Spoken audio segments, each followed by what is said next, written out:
तो good evening and welcome. तो आज हमारा जो टॉपिक है वह पहला टॉपिक है Python data type and next topic is Python operators. तो पहले पाइथन का डेटा टाइप से शुरू करते हैं। तो पिछले क्लास में भी जो बताया था कि पाइथन में कोई प्रिमिटिव टाइप नहीं है, मतलब ऐसा कोई टाइप नहीं है जिसमें हम डायरेक्टली वैल्यू स्टोर कर सकते हो। पाइथन में सभी ऑब्जेक्ट है। तो Python everything is object and सभी ऑब्जेक्ट के लिए एक क्लास का ज़रूरत पड़ता है। मतलब पाइथन में जो जो डेटा टाइप है सभी के लिए एक करस्पॉन्डिंग क्लास है। तो हम वो भी देखेंगे कि क्लास का नाम क्या है और डेटा टाइप क्या क्या है। तो हम डेटा टाइप को कुछ कैटेगरी में डिवाइड किया है। तो पहला कैटेगरी है न्यूमेरिक डेटा टाइप। तो पाइथन में सभी न्यूमेरिक डेटा टाइप इम्यूटेबल है। इम्यूटेबल का मतलब एक बार अगर कोई उस वेरिएबल में कोई वैल्यू स्टोर कर दिया तो वो दोबारा हम चेंज नहीं कर सकते। तो इसी टाइप को हम बोलते हैं इम्यूटेबल, मतलब ये म्यूटेशन नहीं होता है। म्यूटेशन का मतलब चेंज नहीं होता है। एक बार अगर वैल्यू स्टोर कर दिया तो वो वैल्यू को हम चेंज नहीं कर सकते।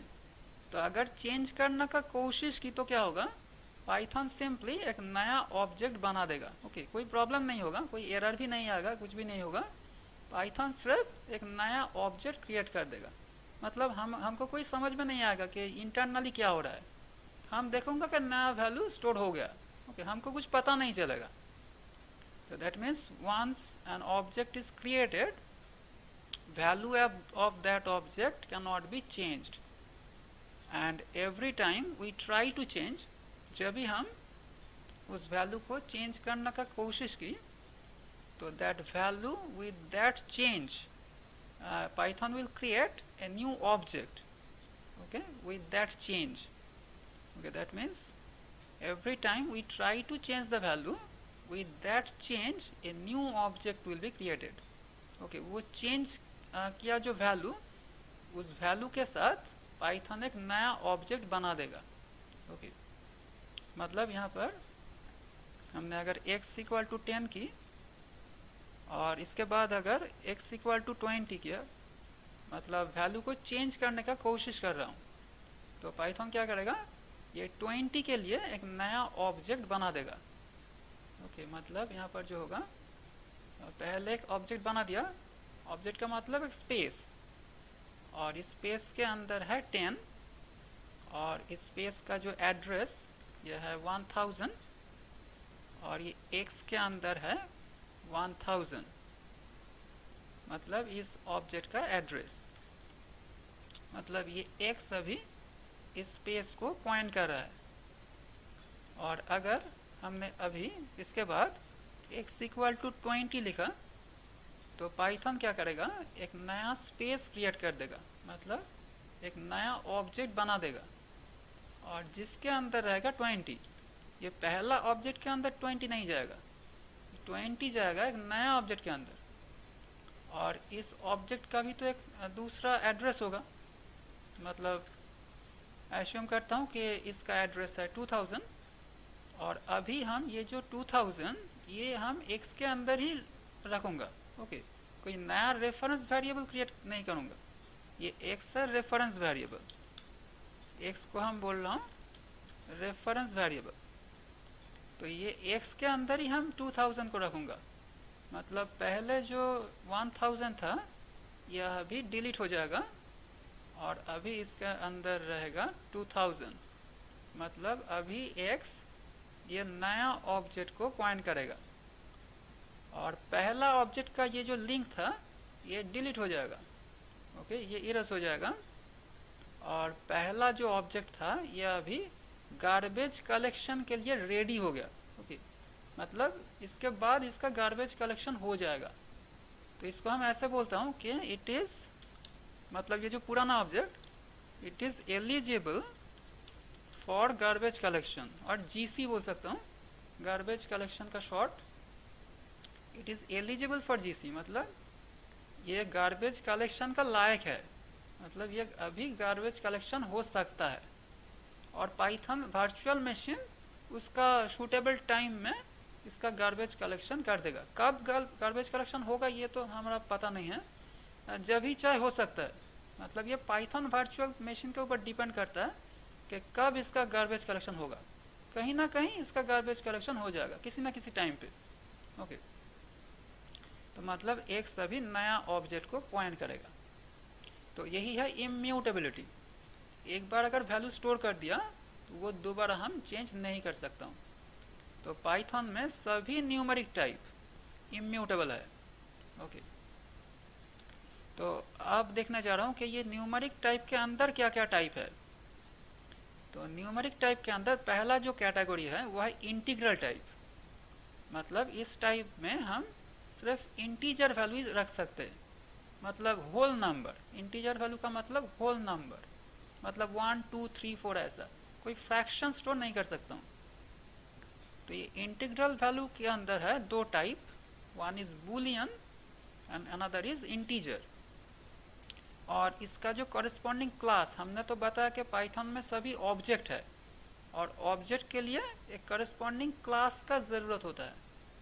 तो ये जो बूलियन टाइप, इसका जो कॉरेस्पॉन्डिंग क्लास नेम वो है बूल। और इंटीजर जो डेटा टाइप है, इसका जो कॉरेस्पॉन्डिंग क्लास नेम वो है int. Okay, bool and int. तो ये बूलियन टाइप में क्या क्या वैल्यू हम रख सकते हैं। One is zero and another is one. तो ज़ीरो का मतलब फॉल्स एंड वन का मतलब ट्रू। मतलब हम फॉल्स एंड ट्रू ही रख सकते हैं, ये दोनों वैल्यू। फॉल्स का एफ एंड ट्रू का टी कैपिटल है। फॉर एग्जांपल, सपोज हमने यहाँ पर लिख रहा हूँ कि x equal to false. Okay, false एक कीवर्ड भी है, ये जो फॉल्स एंड ट्रू ये दोनों कीवर्ड भी है। तो अगर हमने x इक्वल टू फॉल्स रखा तब x का टाइप क्या होगा।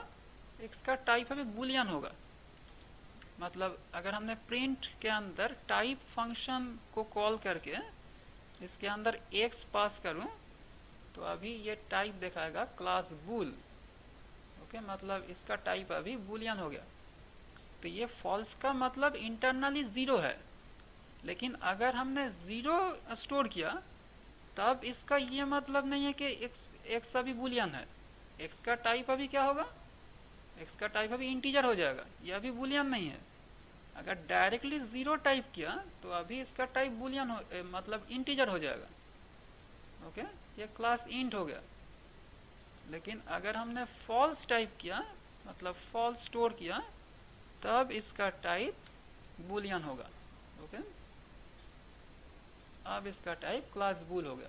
ओके, ये डिफरेंस को हमको याद रखना चाहिए। फॉल्स स्टोर करने से इसका टाइप बूलियन होगा, ज़ीरो टाइप करने से और ज़ीरो स्टोर करने से इसका टाइप हो जाएगा इंटीजर।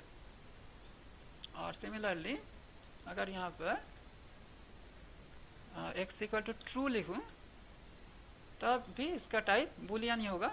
मतलब ट्रू और फॉल्स किसी भी स्टोर करूँ तो इसका टाइप बूलियन ही होगा। ओके, तो ये तो इंटरनली इंटीजर ही है। तो इसका मतलब हम ये ट्रू एंड फॉल्स के साथ एरिथमेटिक ऑपरेशन भी कर सकता हूँ। मतलब हम ऐसा लिख सकता हूँ कि x equal to true plus false. Okay, ऐसा लिख सकता हूँ। और ट्रू प्लस ट्रू तो 1 प्लस ज़ीरो। ओके, तो 1 ही होगा।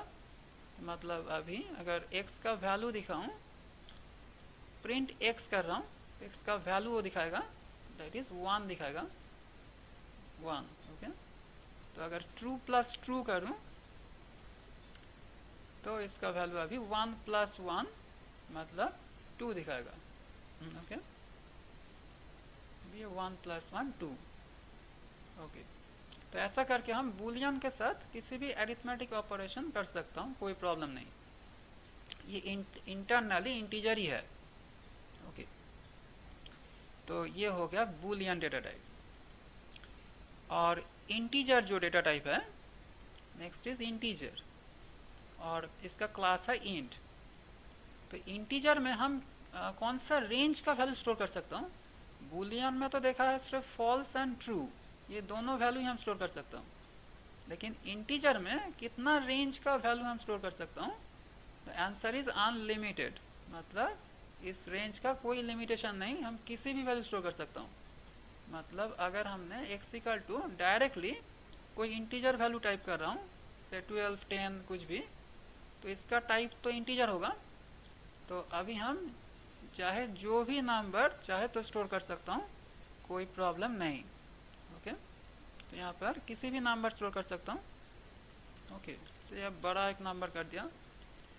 ओके, तो इतना लंबा वैल्यू हम स्टोर कर सकता हूँ, कोई प्रॉब्लम नहीं। अगर x का वैल्यू दिखाऊँ तो ये दिखा देगा without any change.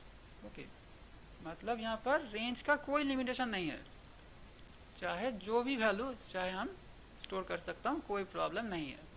Okay, that is range is unlimited for integer. Okay,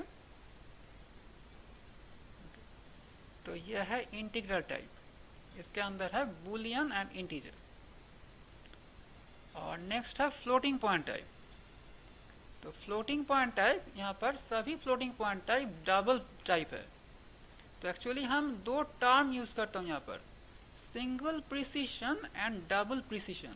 okay, ये दो टेक्निकल टर्म है, ये दो टेक्निकल टर्म हम यूज कर सकता हूँ फ्लोटिंग पॉइंट टाइप का एक्यूरेसी को बताने के लिए। मतलब वो टाइप में जो वैल्यू हम स्टोर करूँगा उसका एक्यूरेसी क्या होगा, ओके, कितना एक्यूरेट होगा, इसको बताने के लिए हम दो टेक्निकल टर्म यूज करता हूँ यहाँ पर।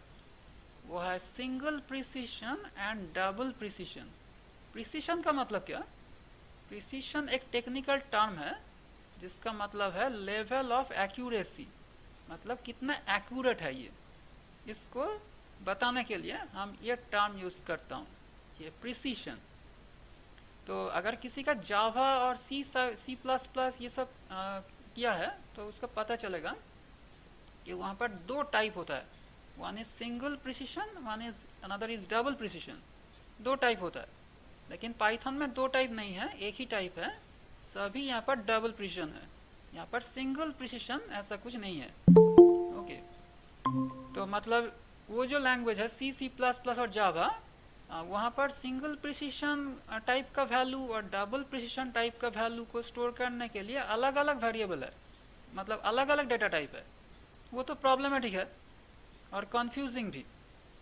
तो यहाँ पर ऐसा कोई कंफ्यूजन नहीं है, एक ही डेटा टाइप है और सभी डेटा टाइप में डबल प्रिसिशन वैल्यू स्टोर होगा। ओके, तो और डेटा टाइप का नाम है फ्लोट। तो अगर हमने x के अंदर से स्टोर किया 4.5, तो अभी अगर इसका टाइप देखूं तो इसका टाइप दिखाएगा फ्लोट, मतलब टाइप ऑफ x कर रहा हूं तो इसका टाइप अभी फ्लोट दिखाएगा, क्लास फ्लोट। ओके, तो अब सवाल है कि यहाँ पर कितना एक्यूरेसी, मतलब कितना लेवल तक हम डेटा को एक्यूरेट बना सकता हूँ, मतलब इसका लेवल ऑफ एक्यूरेसी क्या है। तो लेवल ऑफ एक्यूरेसी का मतलब हम पॉइंट के बाद कितना डिजिट स्टोर कर सकता हूँ। ओके, तो इसी को बोलता हूँ लेवल ऑफ एक्यूरेसी और प्रिसिशन। तो यहाँ पर हम प्रैक्टिकली अप टू 17 डिजिट तक डिजिट हम स्टोर कर सकता हूँ। ओके, मतलब पॉइंट के बाद 17 डिजिट हम स्टोर कर सकता हूँ। 17 और 18 यहाँ पर लिखा है इसलिए कि पाइथन का जो डॉक्यूमेंटेशन है वहाँ पर 18 लिखा है, लेकिन एक्चुअली प्रैक्टिकल में 18 डिजिट हम स्टोर नहीं कर सकता हूँ, प्रैक्टिकली हम 17 डिजिट तक ही स्टोर कर सकता हूँ। ओके, तो इसलिए हमने 17 और 18 लिखा है। तो हम ये चेक करना चाहता हूँ अभी कि सचमुच क्या 17 डिजिट ये स्टोर कर सकता है और 18। ओके, तो क्या होगा। तो हम यहाँ पर ये एकदम ज़ीरो से ही स्टार्ट करता हूँ, 0.1 2 3 4 5 6 7 8 9 और इसके बाद फिर से 1 2 3 4 5 6 7 8 9। ओके, तो इतना बड़ा एक नंबर को स्टोर कर दिया, मतलब हमने 18 डिजिट स्टोर किया है पॉइंट के बाद। ओके, 9 + 9 18। तो आप देखना चाहते हो कि पाइथन कितना डिजिट स्टोर कर सकता है यहाँ पर। तो अगर यहाँ पर प्रिंट x करूँ तो अब देख रहा हूँ कि पाइथन क्या दिखा रहा है। तो पाइथन ये नंबर दिखा रहा है, इसको बड़ा करके दिखाता हूँ।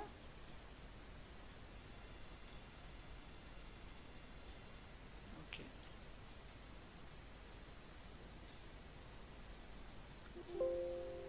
ये जो नंबर दिखा रहा है कि 1 2 3 4 5 6 7 8 9, ओके 9 तक तो ठीक है, और इसके बाद 1 2 3 4 5 6 7 8, okay that means 9 plus 8 17, okay so total 17 digit तक वो दिखाया, मतलब प्रैक्टिकली 17 डिजिट्स हम स्टोर कर सकता हूँ पॉइंट के बाद, ओके तो ये भी ठीक है, ये कोई छोटा नंबर नहीं है, तो पॉइंट के बाद 17 डिजिट्स एनफ वैल्यू, तो मतलब इसका level of accuracy is higher, मतलब ये डबल प्रिसिशन वैल्यू है, ओके तो यही है पाइथन का फ्लोटिंग पॉइंट टाइप, ये सभी फ्लोटिंग पॉइंट टाइप यहाँ पर डबल प्रिसिशन है,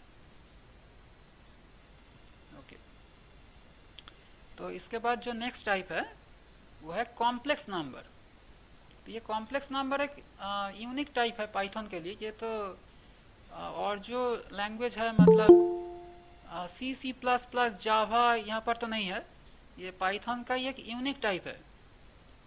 तो लेकिन ये कॉम्प्लेक्स नंबर हम रेयर केस में यूज़ करता हूँ, ये मैथमेटिकल एप्लीकेशन में यूज़ होता है ज़्यादा तरीके से, ये ज़्यादा हम फ्रीक्वेंट प्रोग्रामिंग में यूज़ नहीं करता हूँ, तो लेकिन हमको तो जानना होगा, तो इसलिए बताना ज़रूरी है। तो ये कॉम्प्लेक्स नंबर का जो फॉर्मेट है वो है a प्लस बी जे।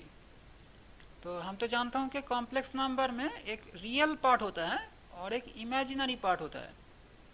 तो यहाँ पर जो a है यह है रियल पार्ट, एंड ये जो बी जे है यह है इमेजिनरी पार्ट। ओके j का वैल्यू है यहाँ पर √(-1). तो ये j इधर स्मॉल और कैपिटल दोनों ही लिख सकता हूँ, कोई प्रॉब्लम नहीं है। तो अब सपोज यहाँ पर हम एक रियल मतलब कॉम्प्लेक्स नंबर स्टोर करना चाहता हूँ, that is x equal to से 12 प्लस 5j। तो यहाँ पर j ही लिखना होगा, यह जो लेटर है अल्फ़ाबेट j है यही लिखना होगा, मतलब a b c d ये सब कुछ नहीं लिख सकता हूँ।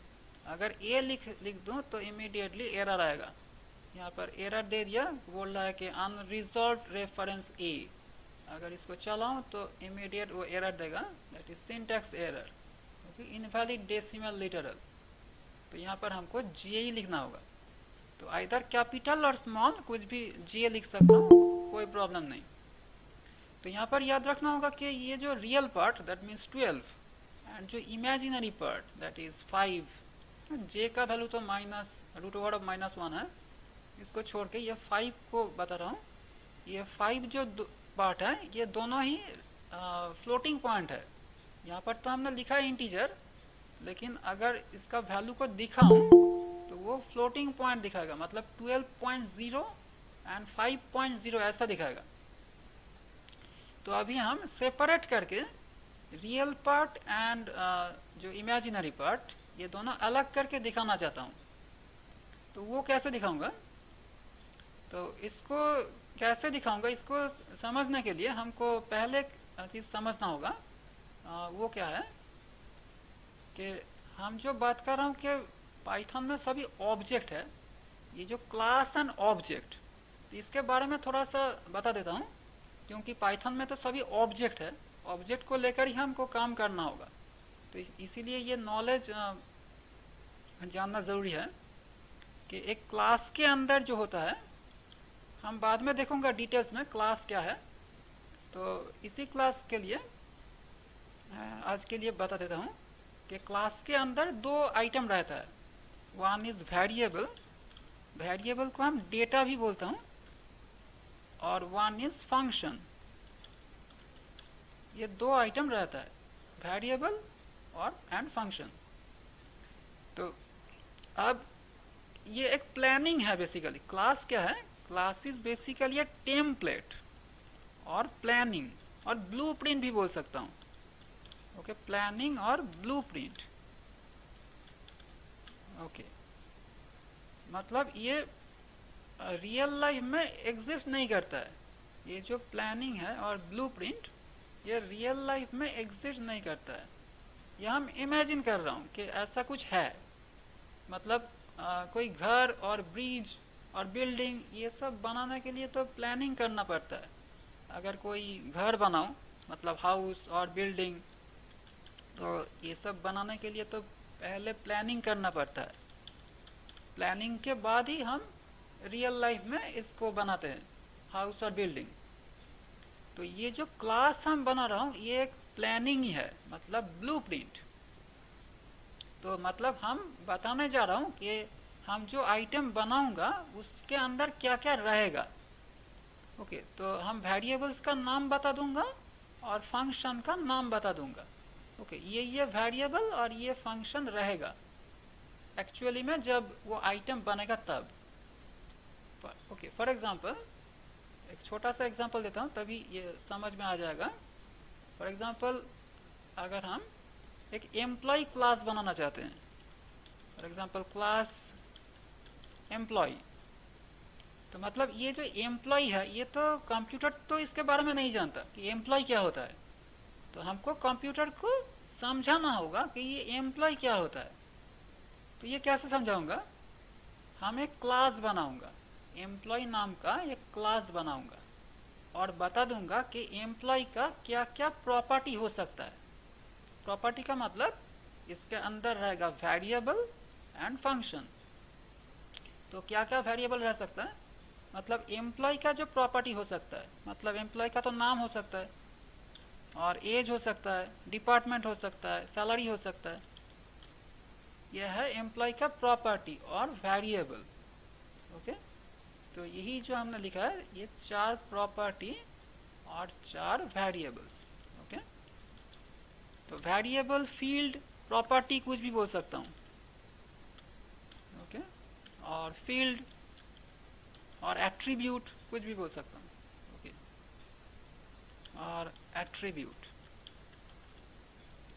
तो ये हुआ वेरिएबल। और इसके अंदर फंक्शन भी रहेगा।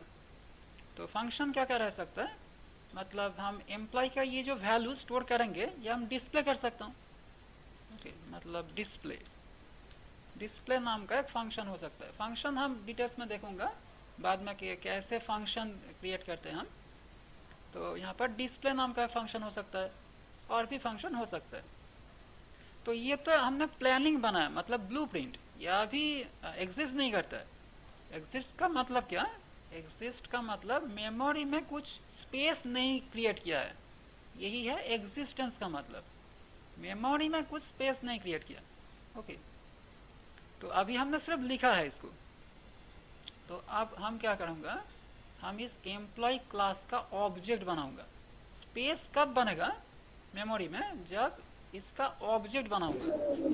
मतलब हम यहाँ पर लिखूंगा कि e equal to employee.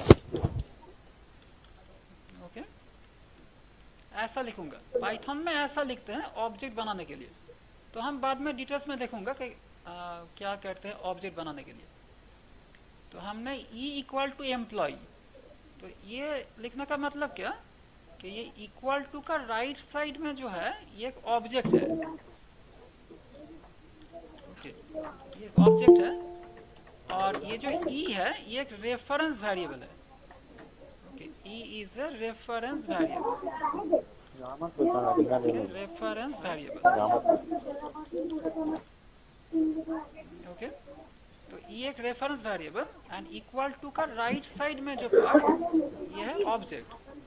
Okay, अब क्या होगा कि यहाँ पर हमने एक रेफरेंस वेरिएबल बनाया ई एंड इसका ऑब्जेक्ट है एम्प्लॉय। मतलब ई के अंदर क्या है, ई के अंदर है इस ऑब्जेक्ट का एड्रेस।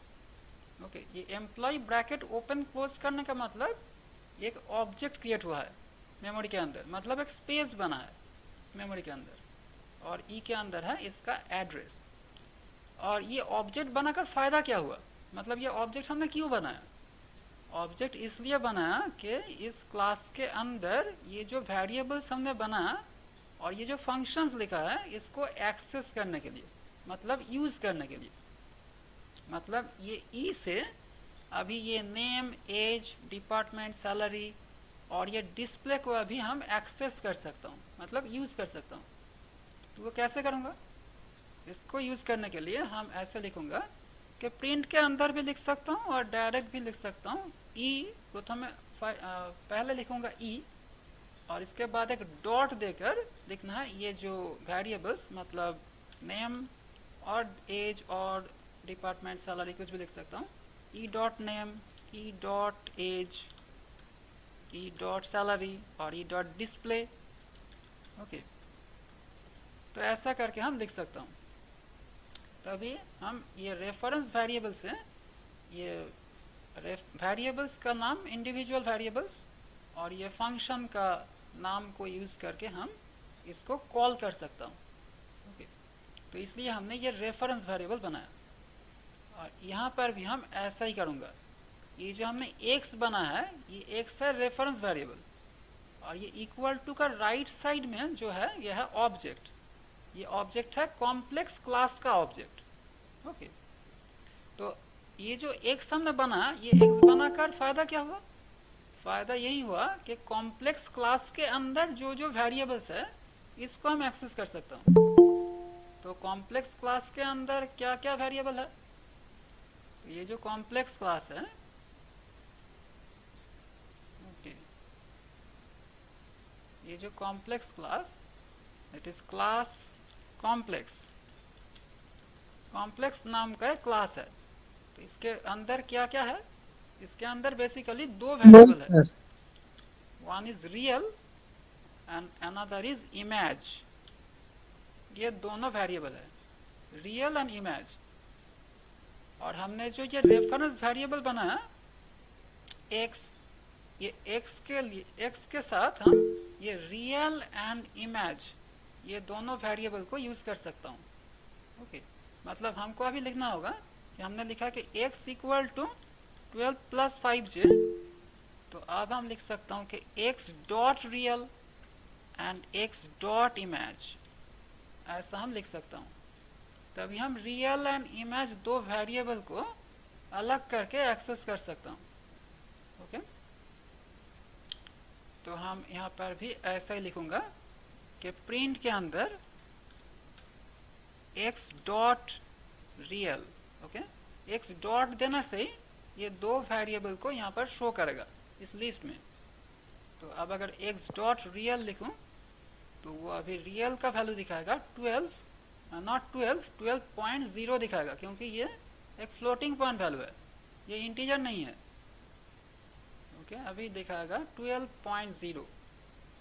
और अगर सिमिलरली x डॉट इमेज को दिखाऊंगा, x डॉट इमेज, ओके, इसके साथ यहाँ पर लिखा है कॉम्प्लेक्स, मतलब ये दो वेरिएबल कॉम्प्लेक्स क्लास के अंदर है, और वो दिखाएगा 5.0। ओके, ये दो वैल्यू हम अलग करके दिखा सकता हूँ। तो यही है कॉम्प्लेक्स नंबर। तो हम दो कॉम्प्लेक्स नंबर को ऐड कर सकता हूँ, सब्ट्रैक्ट कर सकता हूँ, मल्टीप्लाई, डिवाइड, कुछ भी कर सकता हूँ। सभी ऑपरेशन हम कर सकता हूँ। फॉर एग्जांपल हम अगर और एक दूसरा कॉम्प्लेक्स नंबर लिया, से 4 प्लस 2j, और ये दोनों वेरिएबल को हम ऐड भी कर सकता हूँ। For example print x plus y, और इसको अगर दिखाऊं तो 16 प्लस 7g। ओके, तो एनीवे हम कॉम्प्लेक्स नंबर लेकर कुछ काम नहीं करूंगा, ये तो मैथमेटिकल एप्लीकेशन में यूज होता है। हमारा अभी जो प्रोग्राम हम लिखूंगा इसमें कॉम्प्लेक्स नंबर का कोई यूज नहीं होगा, ये तो रेयर केस में यूज होता है। तो जस्ट हमने बता दिया कि ऐसा नाम का एक डेटा टाइप है पाइथन में। ओके, तो ये है कॉम्प्लेक्स नंबर। तो अब हम देखूंगा हमारा जो रियल लाइफ में जो यूज होगा, हमको जो टाइप लेकर मैक्सिमम जो काम करना होगा पाइथन में, वो है कलेक्शन टाइप। यही है सबसे इम्पोर्टेंट। ओके, कलेक्शन टाइप को ही हमको यूज करना होगा। तो ये कलेक्शन टाइप क्या होता है? कलेक्शन का मतलब है अगर बहुत सारे ऑब्जेक्ट को एक साथ एक ही जगह में रख कर कुछ काम करना है तो हमको कलेक्शन टाइप का यूज करना होगा। तो क्या बोला हमने कि अगर बहुत सारे ऑब्जेक्ट को एक साथ एक ही जगह में रख कर कुछ काम करना है तो हमको यूज करना है कलेक्शन टाइप। मतलब if we want to store a group of object, okay, बहुत सारे ऑब्जेक्ट को एक साथ अगर हमने एक ही जगह पर रखना चाहता हूँ, if we want to store group of objects together in a single container, okay, एक ही जगह के अंदर अगर बहुत सारे ऑब्जेक्ट को एक साथ रखना चाहता हूँ, तब हम कलेक्शन टाइप को यूज करना होगा। मतलब क्या है, एग्जांपल देता हूँ। सपोज हम बहुत सारे इंटीजर को, हमने तो बोला है कि पाइथन में सभी ऑब्जेक्ट है, मतलब सभी इंटीजर यहाँ पर ऑब्जेक्ट है। मतलब हमने एक कंटेनर लिया है, एक कंटेनर है, तो इसके अंदर हम सिर्फ 4 इंटीजर को स्टोर करना चाहता हूँ, से 10, 20, 30, 40। ओके, 4 इंटीजर का मतलब 4 इंटीजर ऑब्जेक्ट, सभी इंटीजर यहाँ पर ऑब्जेक्ट है। मतलब यहाँ पर हम 4 इंटीजर ऑब्जेक्ट को स्टोर किया है इसी कंटेनर के अंदर।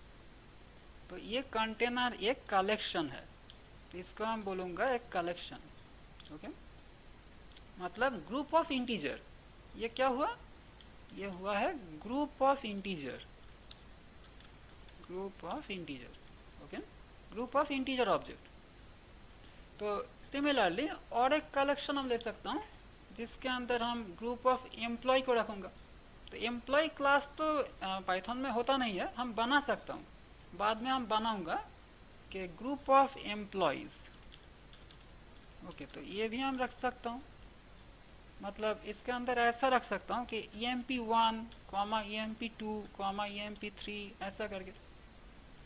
और भी एक कंटेनर लिया, से इसके अंदर रख सकता हूँ ग्रुप ऑफ स्टूडेंट, तो इसके अंदर रखूँगा ग्रुप ऑफ स्टूडेंट्स। मतलब से st1, st2, st3 ऐसा करके।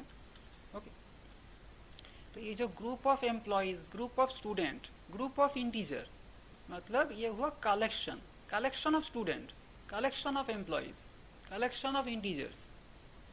तो इसीलिए हम इसको बोलते हैं कलेक्शन टाइप। मतलब एक कंटेनर के अंदर हम बहुत सारे ऑब्जेक्ट को एक साथ रखना चाहता हूँ। ओके, तो ये है कलेक्शन।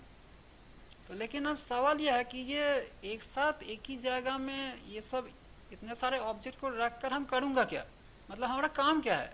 ओके, हम ये किस लिए रख रहा हूँ।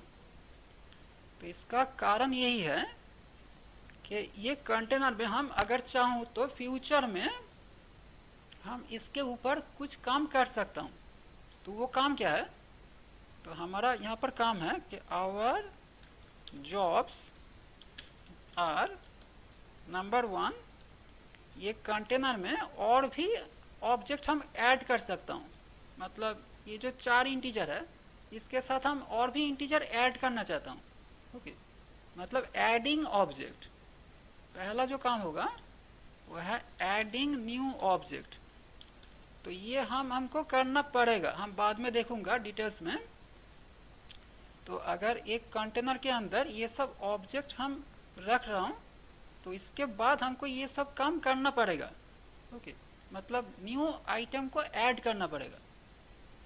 और नंबर 2 क्या करना पड़ेगा, हम आइटम को डिलीट भी कर सकता हूँ, मतलब डिलीटिंग आइटम। ओके, मतलब फॉर एग्जांपल एक क्लास के अंदर बहुत स्टूडेंट्स है, तो हम वो क्लास में तो और भी स्टूडेंट ऐड हो सकते हैं, मतलब एडमिशन ले सकते हैं। तो मतलब एक क्लास में हम और भी स्टूडेंट को ऐड कर सकता हूँ, तो वही है एडिंग न्यू ऑब्जेक्ट। ओके, मतलब क्लास में और भी स्टूडेंट ऐड करना। और अगर कोई स्टूडेंट पास आउट हो गया, तो वो स्टूडेंट को तो डिलीट करना होगा, और वो स्कूल और कॉलेज छोड़ भी सकते क्लास से, वो तो क्लास से निकल जाएगा, मतलब क्लास से उसको डिलीट करना होगा तब, अगर कोई स्टूडेंट बैच छोड़ दिया तो, मतलब डिलीटिंग ऑब्जेक्ट। ओके, ये होगा डिलीटिंग ऑब्जेक्ट। ओके, और नेक्स्ट क्या करना होगा कि हम ऑब्जेक्ट को मॉडिफाई कर सकता हूँ, दैट इज मॉडिफाई ऑब्जेक्ट। मतलब अगर किसी स्टूडेंट का सेक्शन और कोर्स चेंज हुआ है, तो उसको मॉडिफाई करना होगा। ओके, उस स्टूडेंट का डेटा मॉडिफाई करना होगा, तो वो है मॉडिफाई ऑब्जेक्ट। और हम एक क्लास के अंदर कौन सा स्टूडेंट है, मतलब पर्टिकुलर अगर किसी स्टूडेंट को हम सर्च करना चाहता हूँ कि वो स्टूडेंट अभी है या नहीं, तो हम वो भी कर सकता हूँ, मतलब सर्च भी कर सकता हूँ, सर्चिंग स्टूडेंट। ओके, और ऑब्जेक्ट, सर्चिंग स्टूडेंट और ऑब्जेक्ट। तो यही हमारा काम है। हम ये जो कंटेनर, इसमें ये सब डेटा हम क्यों रख रहा हूँ, ये जो ग्रुप ऑफ ऑब्जेक्ट हम क्यों स्टोर कर रहा हूँ, क्योंकि स्टोर करने के बाद यही हमारा काम है, हमको यही सब काम करना होगा। ये ऑब्जेक्ट को लेकर हमको नया ऑब्जेक्ट ऐड करना होगा, कुछ ऑब्जेक्ट डिलीट करना होगा, कुछ ऑब्जेक्ट मॉडिफाई करना होगा, और कुछ ऑब्जेक्ट को सर्च करना होगा। ऐड, डिलीट, मॉडिफाई, सर्च, यही हमारा काम है। तो ये सब काम करने के लिए हमको बहुत सारे ऑब्जेक्ट को एक साथ रखने का ज़रूरत है। तो यही हम करूँगा कलेक्शन को लेकर। कलेक्शन टाइप का यही काम है कि बहुत सारे ऑब्जेक्ट को एक साथ रखना। ओके, तो इसीलिए पाइथन में बहुत सारे टाइप दिया गया कलेक्शन के लिए। यही इम्पोर्टेंट है यहाँ हमारा। ओके, यही सबसे इम्पोर्टेंट टाइप है, कलेक्शन। तो आप देखना है कि पाइथन में क्या क्या कलेक्शन टाइप है। तो पाइथन में जो जो कलेक्शन टाइप है, इसको हम दो कैटेगरी में डिवाइड किया है। पहला जो कैटेगरी है वो है ऑर्डर्ड कलेक्शन, और दूसरा जो कैटेगरी है वो है अनऑर्डर्ड कलेक्शन। तो ये ऑर्डर्ड अनऑर्डर्ड क्या होता है? ये ऑर्डर्ड का मतलब हम जिस ऑर्डर में डेटा को स्टोर करेंगे उस कंटेनर के अंदर, वो ऑर्डर कभी चेंज नहीं होगा। तो इसका मतलब क्या कि सपोज ये कंटेनर है, तो हमने क्या किया, इसके अंदर हम सपोज ग्रुप ऑफ इंटीजर को स्टोर करेंगे, ग्रुप ऑफ इंटीजर। ओके, तो मतलब सपोज 10, 20, 30, ये सब कुछ ग्रुप ऑफ इंटीजर स्टोर करेंगे। तो हम पहले स्टोर किया 10, उसके बाद स्टोर किया 20, उसके बाद 30, उसके बाद 40। ये 4 इंटीजर ऑब्जेक्ट हमने स्टोर किया, और ये जो ऑर्डर में हमने स्टोर किया, इस ऑर्डर कभी चेंज नहीं होगा। ओके, तो ये ऑर्डर कभी चेंज नहीं होगा। मतलब क्या कि पहले 10 रहेगा, उसके बाद 20। तो यहाँ पर हमने जिस ऑर्डर में स्टोर किया है, दैट इज पहले 10, उसके बाद 20, उसके बाद 30, उसके बाद 40, इसी ऑर्डर में ये नंबर रहेगा। ये ऑर्डर कभी चेंज नहीं होगा। तो सभी बोलेगा ऐसे ऑर्डर में ही तो रखना चाहिए, तो ऐसा ही तो होगा, और क्या हो सकता है? तो और भी हो सकता है, मतलब यहाँ पर नहीं होगा, लेकिन हम बाद में देखूंगा। और भी एक डेटा टाइप है जिसको हम सेट बोलता हूँ, उसमें डेटा टाइप ऑटोमेटिकल, मतलब इसका ऑर्डर ऑटोमेटिकली चेंज हो सकता है, मतलब पाइथन उस ऑर्डर को चेंज कर देगा। यहाँ पर पाइथन ऑर्डर को चेंज नहीं करेगा, हमने जो ऑर्डर में स्टोर किया है उसी ऑर्डर में रहेगा। मतलब पाइथन इस ऑर्डर को कभी चेंज नहीं करेगा। हमने अगर चाहूँ तो ऑर्डर चेंज कर सकता हूँ, लेकिन पाइथन चेंज नहीं करेगा। यही है इसका मतलब। इसी को बोलता हूँ हम ऑर्डर्ड कलेक्शन। मतलब जिस ऑर्डर में हमने स्टोर किया उसी ऑर्डर में हमेशा इस आइटम रहेगा, ऑर्डर अपने आप चेंज नहीं होगा। मतलब पाइथन कभी ऑर्डर को चेंज नहीं करेगा। यही है ऑर्डर्ड कलेक्शन। और दूसरा जो है वो है अनऑर्डर्ड कलेक्शन। अनऑर्डर्ड में क्या होगा? अनऑर्डर्ड में ऑर्डर पाइथन चेंज कर देगा। Okay, unordered collection. तो इसमें क्या होगा, सपोज फिर से हम एक कंटेनर ले रहा हूँ, इसमें हम पहले रखा 10, उसके बाद 20, उसके बाद 30, उसके बाद 40। हमने इस ऑर्डर में स्टोर किया, लेकिन पाइथन क्या कर देगा, पाइथन इस ऑर्डर को चेंज कर देगा। पाइथन ऐसा कर सकता है कि पहले रख दिया 30 को, उसके बाद 10, उसके बाद 20, उसके बाद 40, कुछ भी कर सकता है, कोई गारंटी नहीं है इसका ऑर्डर क्या होगा, इसका कोई गारंटी नहीं है। इसी को बोलता हूँ अनऑर्डर्ड कलेक्शन। मतलब हम जिस ऑर्डर में स्टोर करेंगे वो नहीं रहेगा, वो ऑर्डर फिक्स नहीं रहेगा, वो ऑर्डर चेंज हो जाएगा, पाइथन चेंज कर देगा। मतलब ऑर्डर क्या होगा वो पाइथन के ऊपर डिपेंड कर रहा है, हमारे ऊपर नहीं। लेकिन ये जो ऑर्डर्ड कलेक्शन, यहाँ पर ऑर्डर क्या होगा ये हमारे ऊपर डिपेंड कर रहा है, पाइथन के ऊपर नहीं। यही है डिफरेंस। ओके, दैट मीन्स यहाँ पर ऑर्डर डिपेंड्स ऑन अस, लेकिन अनऑर्डर्ड कलेक्शन में क्या होगा, यहाँ पर order depends on Python. Okay, यही है दोनों का डिफरेंस। ऑर्डर्ड कलेक्शन में ऑर्डर किसके ऊपर डिपेंड कर रहा है, ऑर्डर हमारे ऊपर डिपेंड कर रहा है। लेकिन अनऑर्डर्ड कलेक्शन में ऑर्डर किसके ऊपर डिपेंड कर रहा है, पाइथन के ऊपर डिपेंड कर रहा है। ओके, ऑर्डर क्या होगा, यही है दोनों का डिफरेंस। तो ये जो अनऑर्डर्ड कलेक्शन है ये ज़्यादा तरीके से यूज़ नहीं होता। ये सेट जो है ये एक सेट ही है। जो अनऑर्डर्ड कलेक्शन है ये मैथमेटिकल एप्लीकेशन में यूज़ होता है। हम जो फ्रीक्वेंटली जो प्रोग्राम लिखूंगा उसमें सेट यूज़ नहीं होगा। ओके, ये रेयर केस में कम ही यूज़ होता है। हम जो ज़्यादा यूज़ करूँगा वो है ऑर्डर्ड कलेक्शन, वो है यही हमको यूज़ करना है। क्योंकि ऑर्डर्ड कलेक्शन में और भी बहुत कुछ फीचर्स है जो अनऑर्डर्ड कलेक्शन में नहीं होता है। ओके, वो फीचर को हमको पाना है। ओके, वो फीचर को यूज़ करना है। वो फीचर ऑर्डर्ड कलेक्शन में ही होता है। ऑर्डर्ड कलेक्शन में ज़्यादा फीचर्स है। Okay, more features are available here, more features are available. Okay, लेकिन अनऑर्डर्ड कलेक्शन जो है उसमें ये सब फीचर अवेलेबल नहीं है।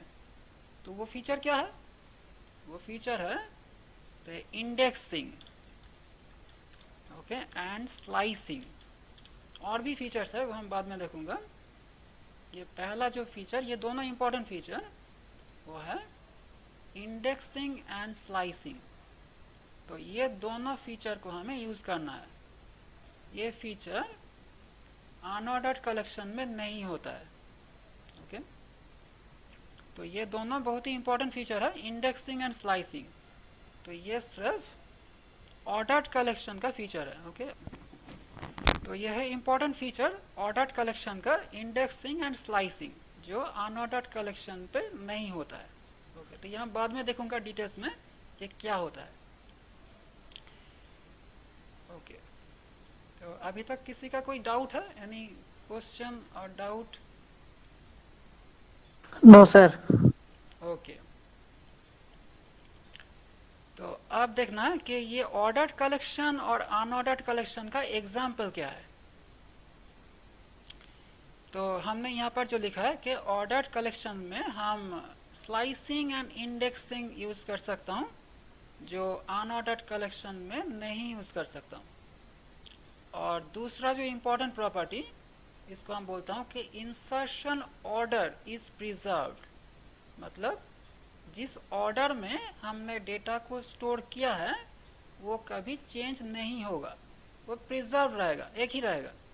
ओके, इसको बोलता हूँ insertion order is preserved. The order in which we store data will be preserved. मतलब वो एक ही रहेगा, वो कभी चेंज नहीं होगा। पाइथन कभी चेंज नहीं करेगा। हम अगर चाहूँ तो चेंज कर सकता हूँ, पाइथन कभी चेंज नहीं करेगा। यही है इंसर्शन ऑर्डर इज प्रिजर्व्ड। और अब देखना है कि ऑर्डर्ड कलेक्शन का एग्जाम्पल क्या है, क्योंकि यही हमारा इंपॉर्टेंट है। ऑर्डर्ड कलेक्शन को लेकर ही हमको काम करना है। अनऑर्डर्ड कलेक्शन हमारा काम पे ऐसा नहीं आएगा। यूज़ तो कर सकता हूँ लेकिन ज़्यादा यूज़ नहीं करूँगा, कम ही यूज़ करूँगा। हमको यूज़ करना है सिर्फ ऑर्डर्ड कलेक्शन। तो ऑर्डर्ड कलेक्शन को हम एक साथ मिलकर बोलता हूँ सीक्वेंस। बार बार ये ऑर्डर्ड कलेक्शन ये बोलना तो डिफिकल्ट है। तो इसके लिए एक छोटा नाम दिया गया, वो है सीक्वेंस। सीक्वेंस हम ये टर्म यूज करूंगा, ओके, बाद में जो यूज करूंगा वो सीक्वेंस यूज करूंगा। तो सीक्वेंस बोलने से समझ लेना होगा कि हम ऑर्डर्ड कलेक्शन का बात कर रहा हूँ, ओके। तो मतलब ऑर्डर्ड कलेक्शन मतलब सीक्वेंस।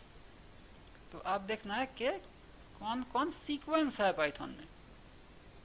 तो सीक्वेंस को भी मतलब ऑर्डर्ड कलेक्शन को फिर से हम दो कैटेगरी में डिवाइड किया है। One is mutable sequence and another is immutable sequence. तो ये म्यूटेबल इम्यूटेबल क्या होता है?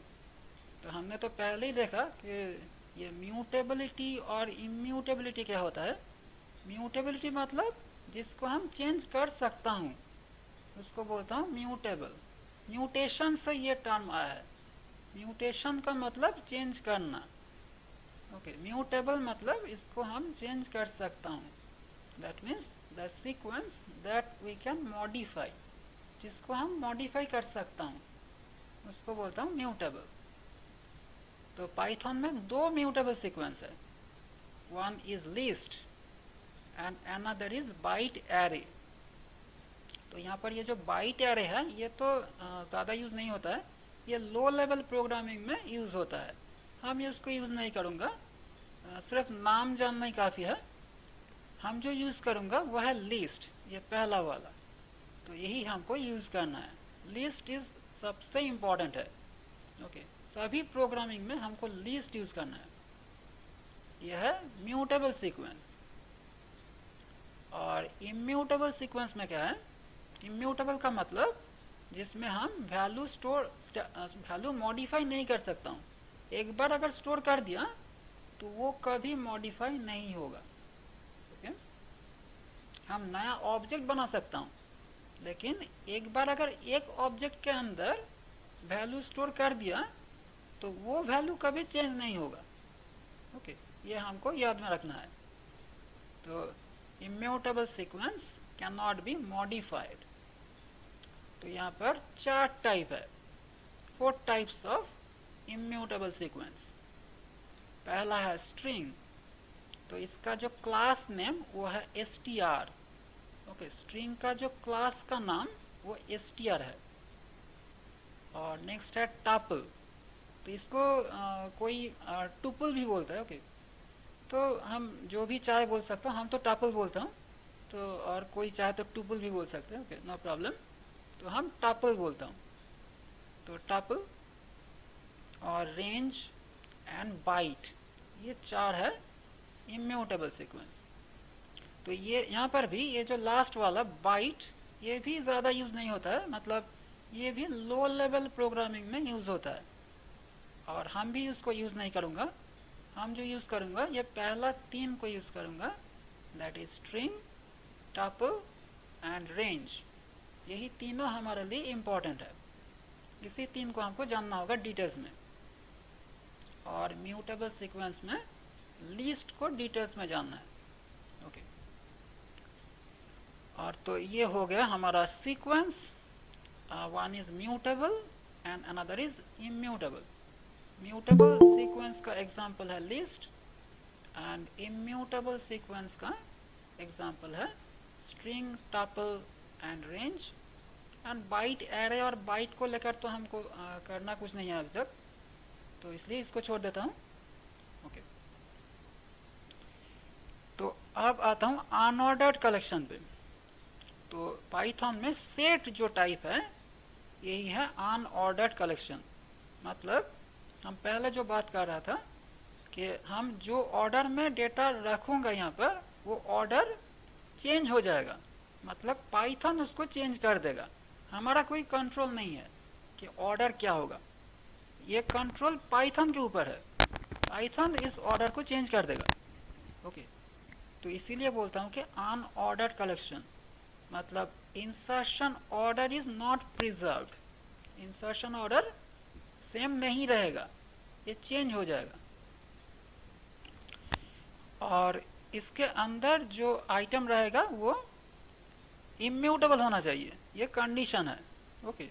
मतलब सेट के अंदर जो आइटम हमको स्टोर करना है वो मैंडेटरीली इम्यूटेबल होना चाहिए। ओके, ये इंपॉर्टेंट है। सेट के अंदर जो भी आइटम हम स्टोर करूँगा उसको इम्यूटेबल होना है। म्यूटेबल आइटम हम यहाँ पर स्टोर नहीं कर सकता हूँ। हम बाद में देखूंगा कि अगर स्टोर किया तो एरर देगा पाइथन। ओके, तो आइटम मस्ट बी इम्यूटेबल। और नेक्स्ट जो प्रॉपर्टी है, पहले भी बोला था कि स्लाइसिंग एंड इंडेक्सिंग यहाँ पर अलाउड नहीं है। ओके, तो ये सिर्फ ऑर्डर्ड कलेक्शन का ही फीचर है। और लास्ट जो है, यहाँ पर डुप्लीकेट आइटम्स अलाउड नहीं है। पहले जो ऑर्डर्ड कलेक्शन था, यहाँ पर डुप्लीकेट आइटम्स अलाउड है। हम एक ही आइटम दोबारा रख सकता हूँ, कोई प्रॉब्लम नहीं। लेकिन सेट में हम डुप्लीकेट्स नहीं रख सकता हूँ। कोई एरर तो वो नहीं देगा, लेकिन वो एक कॉपी को हटा देगा। मतलब यहाँ पर अगर हमने 40 को दोबारा रखा, 40 दो बार कर दिया, तो वो एक 40 को रिमूव कर देगा। ओके, दो में से एक को रिमूव कर देगा, एक ही 40 को रखेगा। तो यही है अनऑर्डर्ड कलेक्शन, मतलब सेट। ओके, तो सेट को लेकर भी हमको ज़्यादा कुछ करना नहीं है, हम इसको यूज़ नहीं करूँगा। हम तो सिर्फ ऑर्डर्ड कलेक्शन को लेकर ही काम करूँगा। ओके, और इसके बाद है नेक्स्ट इम्पॉर्टेंट टाइप जो है मैप। इसी को लेकर भी हमको काम करना है। ये भी मोस्ट इम्पॉर्टेंट है। सभी प्रोग्रामिंग में हमको ये मैप यूज़ करना है। तो जनरल टर्मिनोलॉजी है मैप, लेकिन हम पाइथन में जो टर्म यूज़ करूँगा वो है dictionary. Okay, general terminology map है, लेकिन पाइथन का जो टर्मिनोलॉजी वो है डिक्शनरी और डिक्ट। क्लास का नाम है डिक्ट और फुल फॉर्म है डिक्शनरी। ओके, तो ये डिक्शनरी क्या होता है? डिक्शनरी में हम आइटम को जैसे स्टोर करूँगा उसका जो फॉर्मेट, ओके, आइटम स्टोर करने का जो फॉर्मेट वो क्या होगा? वो होगा की एक कोलन देकर वैल्यू, पहले रहेगा की और उसके बाद एक कोलन देकर वैल्यू। तो इसको हम बोलता हूँ की वैल्यू पेयर। तो ये की वैल्यू पेयर क्या होता है?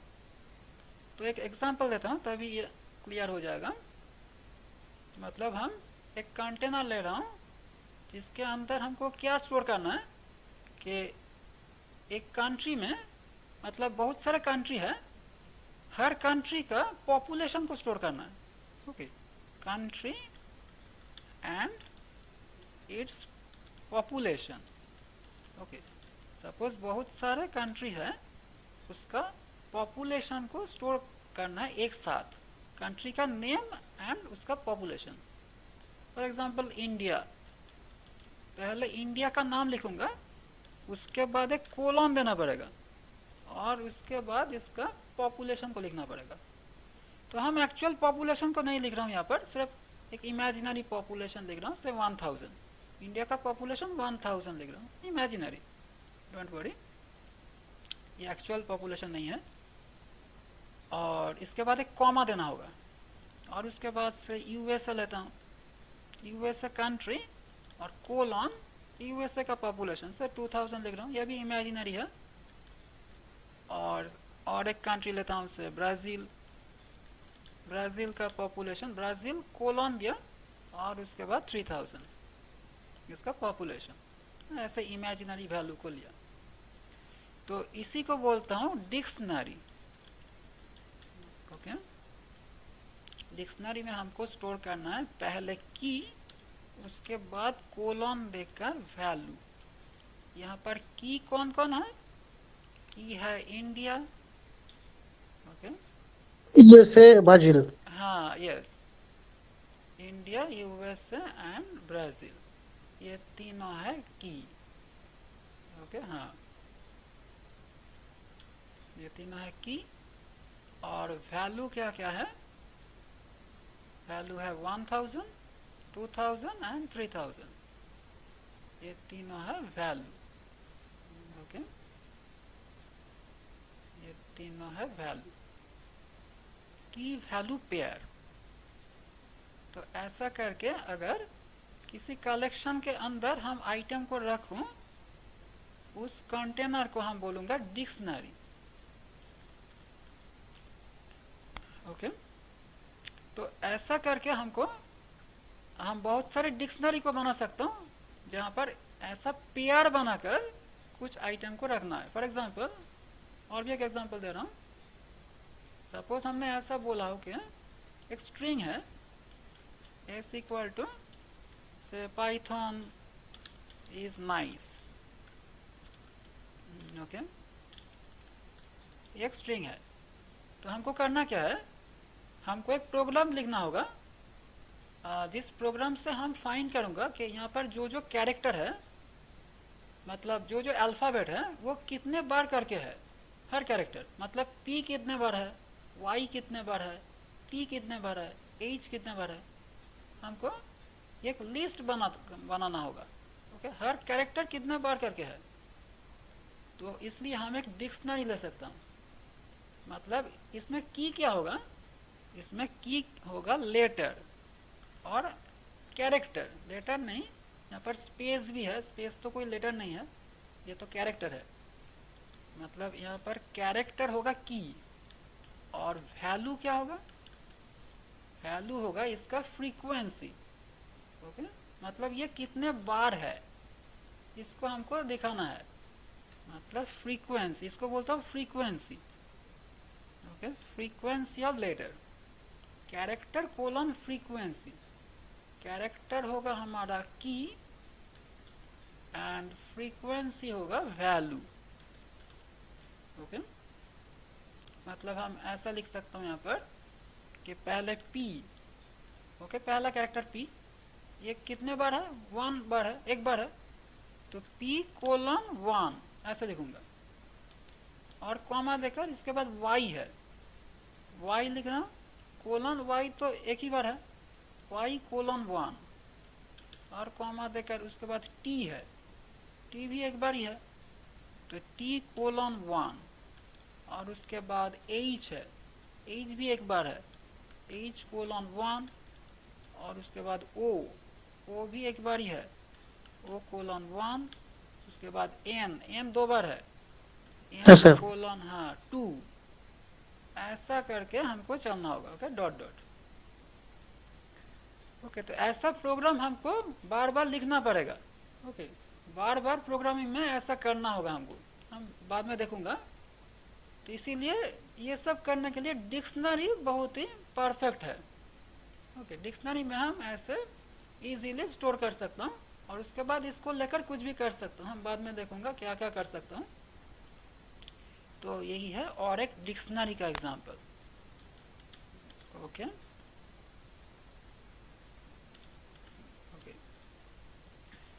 तो अब यहाँ पर ये जो की हम मैं स्टोर कर रहा हूँ, इसके लिए कुछ कंडीशन है। ओके, इसके लिए कुछ रेस्ट्रिक्शंस है। वैल्यू के लिए कोई रेस्ट्रिक्शन नहीं है, हम जो चाहे वैल्यू स्टोर कर सकते हैं, any value you can store, no problem. But key के लिए कुछ रेस्ट्रिक्शंस है, हम जो चाहे की स्टोर नहीं कर सकता हूँ। तो वो रेस्ट्रिक्शन क्या है, 2 रेस्ट्रिक्शन है की के लिए। तो वो क्या है, that is restriction for keys. Okay, पहला रेस्ट्रिक्शन क्या, कि की मस्ट बी इम्यूटेबल। जो सेट में था, सेट में भी जो देखा था कि सेट का आइटम इम्यूटेबल होना पड़ेगा, यहाँ पर भी जो डिक्शनरी है, डिक्शनरी का भी की must be immutable. Okay, mutable की हम स्टोर नहीं कर सकता हूँ। मतलब पहला जो प्रॉपर्टी और रेस्ट्रिक्शन वह है की मस्ट बी इम्यूटेबल। ओके, तो इम्यूटेबल टाइप क्या क्या है, हमने पहले ही देख चुका हूँ, सभी न्यूमेरिक टाइप इम्यूटेबल है। Okay, all the numeric type, all numeric types are immutable. Okay, तो मतलब की में हम जो चाहे नंबर स्टोर कर सकता हूँ, कोई प्रॉब्लम नहीं। मतलब इंटीजर, बुलियन सब इम्यूटेबल है। ओके, न्यूमेरिक मीन्स यहाँ पर कौन कौन आएगा, इंटीजर आएगा, बूलियन आएगा, ओके, और स्ट्रिंग और कॉम्प्लेक्स नंबर, फ्लोट। स्ट्रिंग तो इंटीजर नहीं है, फ्लोट आएगा, कॉम्प्लेक्स नंबर तो हम यूज़ नहीं करूँगा, एनीवे हम यूज़ कर सकता हूँ, ओके। ये सभी होगा इम्यूटेबल। हम सभी डिक्शनरी का की ऐसे यूज़ कर सकता हूँ, ओके। तो ये हो गया हमारा सभी इम्यूटेबल। और कलेक्शन के अंदर स्ट्रिंग है इम्यूटेबल, और टपल है इम्यूटेबल, रेंज, ओके। और सेट के अंदर भी है, दैट इज फ्रोजन सेट नाम का एक सेट है, ओके। यहाँ पर और भी एक सेट है फ्रोजन सेट, ये भी इम्यूटेबल है। तो ये तो बहुत ही कम यूज़ होता है, रेयर केस में यूज़ होता है, तो इसको हम छोड़ सकता हूँ, लेकिन यूज़ कर सकता हूँ, ये इम्यूटेबल है, ओके। और सीक्वेंस में यहाँ पर बाइट भी इम्यूटेबल है, ओके। ये भी हम यूज़ कर सकता हूँ, लेकिन हम तो करूँगा नहीं, ये तो ज़्यादा यूज़ नहीं होता है, ओके। तो इसको छोड़ सकता हूँ। तो हमने यहाँ पर जो लिखा है यही हम ज़्यादा यूज़ करता हूँ, string, tuple and range, okay. तो ये हम डिक्शनरी का की में यूज़ कर सकता हूँ, की मस्ट बी इम्यूटेबल। और नंबर 2 क्या है, नंबर 2 है की विल बी यूनिक, ओके। की विल बी यूनिक, ओके। तो विल बी यूनिक मतलब कि एक की एक ही बार होगा, मतलब अगर हमने 2 बार लिख दिया कोई की को, पाइथन कोई एरर नहीं देगा, इसलिए हमने विल बी लिखा है, विल बी यूनिक। और पहले हमने मस्ट बी लिखा है, तो हमने मस्ट बी क्यों लिखा है, क्योंकि अगर हमने म्यूटेबल की लिखा तो पाइथन एरर देगा, ओके। यही है डिफरेंस, हमको म्यूटेबल की लिखना हम लिख नहीं सकता हूँ, इम्यूटेबल ही लिखना पड़ेगा। लेकिन अगर हमने की डुप्लीकेट लिखा, पाइथन कोई एरर नहीं देगा, पाइथन क्या करेगा, सिंपली वो की अगर पहले था, पहले का जो की उसको नया वैल्यू से रिप्लेस कर देगा, ओके। मतलब क्या होगा कि अगर कोई डिक्शनरी में ऐसा लिखा कि पहले से टीवी, ओके, टीवी एक स्ट्रिंग है, हम यूज़ कर सकता हूँ, ये इम्यूटेबल है, टीवी कोलन 1000 लिखा, और उसके बाद कॉमा देकर फिर से लिख रहा हूँ टीवी कोलन देकर 2000, ऐसा लिखा, ओके। तो हमने क्या बोला कि की विल बी यूनिक, मतलब एक ही की दोबारा नहीं रह सकता, एक ही की एक ही बार ही रहेगा। तो हमने तो दोबारा लिखा, तो पाइथन कोई एरर नहीं देगा, पाइथन क्या करेगा, सिंपली लास्ट जो वैल्यू लिखा है उसी को रखेगा, पहला वैल्यू को ओवरराइट कर देगा। मतलब यहाँ पर क्या होगा, क्या सेफ रहेगा टीवी, ओके, और कोलन देकर वैल्यू क्या होगा 2000, ओके। ये 1000 ओवरराइट हो जाएगा, ओके। यही होगा, और कुछ नहीं होगा, मतलब कुछ एरर नहीं आएगा, ओके। तो यही हुआ डिक्शनरी का की का रेस्ट्रिक्शन। तो हम बाद में इसी सभी को डिटेल्स में देखूंगा, और इसी को लेकर तो हमको काम भी करना है, ओके। तो यही हमारा कलेक्शन डेटा टाइप, ओके। किसी को कोई डाउट है यहाँ पर अभी तक? No sir, no sir. Okay, तो ठीक है, तो अब आगे बढ़ता हूँ। तो अब जो नेक्स्ट टाइप है वह अभी 2 टाइप है, तो वन एक non and another is callable, okay. तो ये नॉन किस लिए है, ये नॉन एक डेटा टाइप है पाइथन में, ये हम किस लिए यूज़ करता हूँ, तो इसको समझने के लिए हम पहले जो गार्बेज कलेक्शन का कॉन्सेप्ट बता रहा हूँ, इसी को फिर से एक बार बताना होगा कि ये गार्बेज कलेक्शन क्या होता है। तो सपोज हमने यहाँ पर एक ऑब्जेक्ट बनाया, that is x equal to 10, okay. मतलब मेमोरी में एक स्पेस बनेगा, और इस स्पेस के अंदर रहेगा 10, और उसका एड्रेस तो कुछ भी होगा, मतलब कुछ नंबर होगा। तो सपोज 1000 इसका नंबर एज्यूम करता हूँ, ये कुछ भी हो सकता है। और ये x होगा इसका रेफरेंस वेरिएबल, और x के अंदर रहेगा ये 1000, और x इस स्पेस को पॉइंट कर रहा है, ऐसे ही सोचना पड़ेगा। तो अब क्या है कि जब तक ये x ये मेमोरी स्पेस को पॉइंट करता रहा, ओके कर रहा है, जब तक ये स्पेस को पॉइंट कर रहा है तब तक ये स्पेस मेमोरी में रहेगा। ओके मतलब ये डिलीट नहीं हो जाएगा, ये स्पेस ये मेमोरी में रहेगा। यही प्रॉपर्टी है, यही डिफ़ॉल्ट नेचर है। जब तक कोई रेफरेंस वेरिएबल किसी स्पेस को पॉइंट कर रहा है तब तक ये स्पेस मेमोरी में रहेगा, रहना ही तो चाहिए। अगर ये स्पेस डिलीट हो गया तो कुछ काम भी तो नहीं होगा।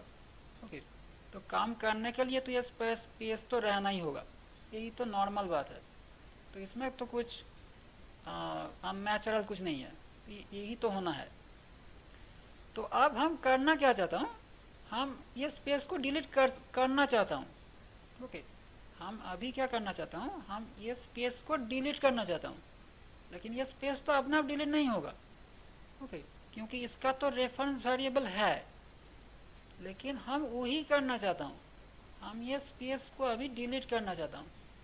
तो अब कैसे करूँगा, हम पाइथन को ऐसे तो बोल नहीं सकता हूँ कि तुम इसको डिलीट कर दो, पाइथन तो ऐसा तो नहीं समझेगा। तो पाइथन को हमको समझाना है कि तुम इस स्पेस को डिलीट कर दो। तो ये कैसे बोलूँगा, इसको बोलने के लिए हमको वो नाम यूज़ करना होगा। हम ऐसे लिखूँगा कि x इक्वल टू नाम। ओके इसी लिखने से पाइथन समझ जाएगा कि इस स्पेस को अभी डिलीट करना है, इस स्पेस को मेमोरी से हटाना है। ओके तो कैसे समझेगा कि हमने पहले जो बोला था कि पाइथन में सभी ऑब्जेक्ट है। Okay everything is object in Python, मतलब ये जो नॉन लिख रहा हूँ ये भी एक ऑब्जेक्ट है। ओके मतलब पाइथन क्या करेगा, और भी एक ऑब्जेक्ट बनाएगा, इसका नाम है नॉन। तो हम ऐसे इमेजिन कर सकते हैं।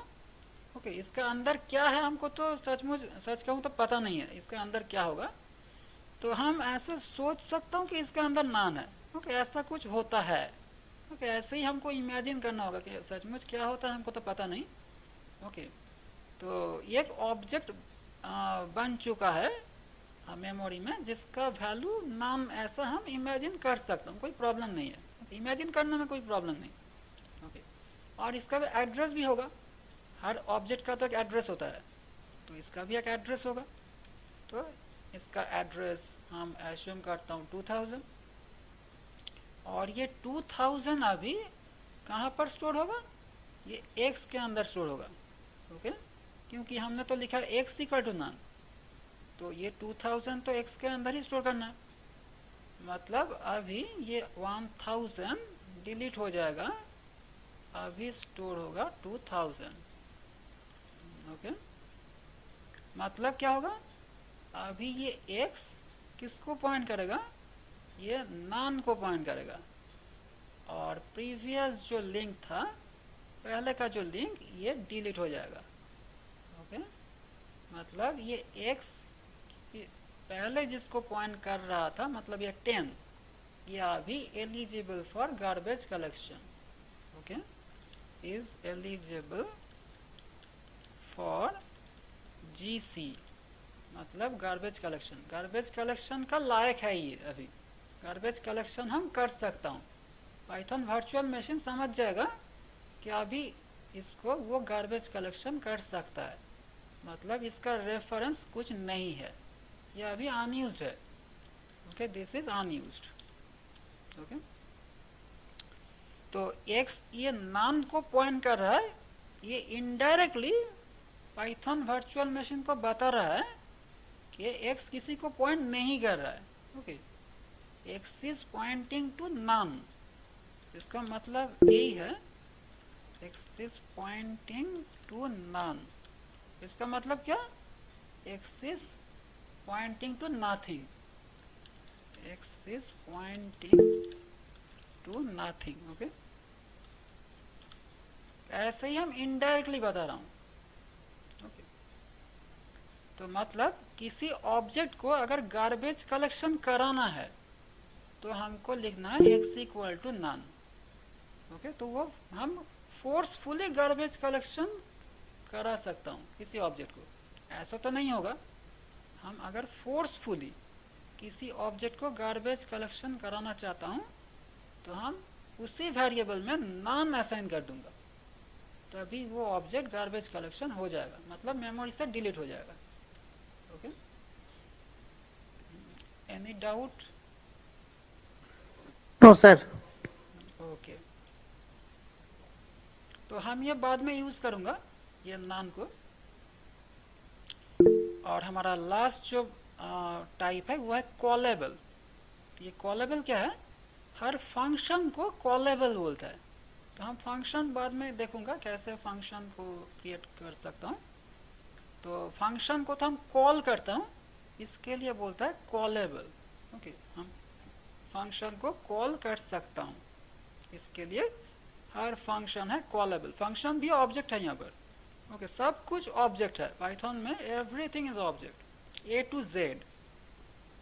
तो फंक्शन भी यहाँ पर ऑब्जेक्ट ही है और उसका टाइप है कॉलेबल। ओके, तो यही हुआ हमारा डेटा टाइप। तो पहला है न्यूमेरिक। न्यूमेरिक के अंदर है इंटीग्रल एंड फ्लोटिंग पॉइंट, और इंटीग्रल टाइप के अंदर है बूलियन एंड इंटीजर। बूलियन के अंदर हम फॉल्स एंड ट्रू ये दोनों वैल्यू को स्टोर कर सकता हूँ, और ये दोनों वैल्यू दो कीवर्ड है, false and true. False means 0 and true means 1। और फ्लोटिंग पॉइंट का डेटा टाइप है क्लास फ्लोट, और सभी फ्लोटिंग पॉइंट यहाँ पर डबल प्रिसिशन है। ओके, और कॉम्प्लेक्स नंबर भी फ्लोटिंग पॉइंट के अंदर ही है। ओके, और नेक्स्ट है कलेक्शन। दो टाइप का कलेक्शन होता है, one is ordered collection and another is unordered collection. Ordered collection में इंसर्शन ऑर्डर प्रिजर्व रहेगा, सेम रहेगा, कभी ऑटोमेटिक चेंज नहीं होगा। और अनऑर्डर्ड कलेक्शन में इंसर्शन ऑर्डर ऑटोमेटिक अपने आप चेंज हो जाएगा, पाइथन उसको चेंज कर देगा। और ऑर्डर्ड कलेक्शन को हम सीक्वेंस बोलता हूँ। तो पाइथन में दो टाइप का सीक्वेंस होता है, mutable sequence and immutable sequence.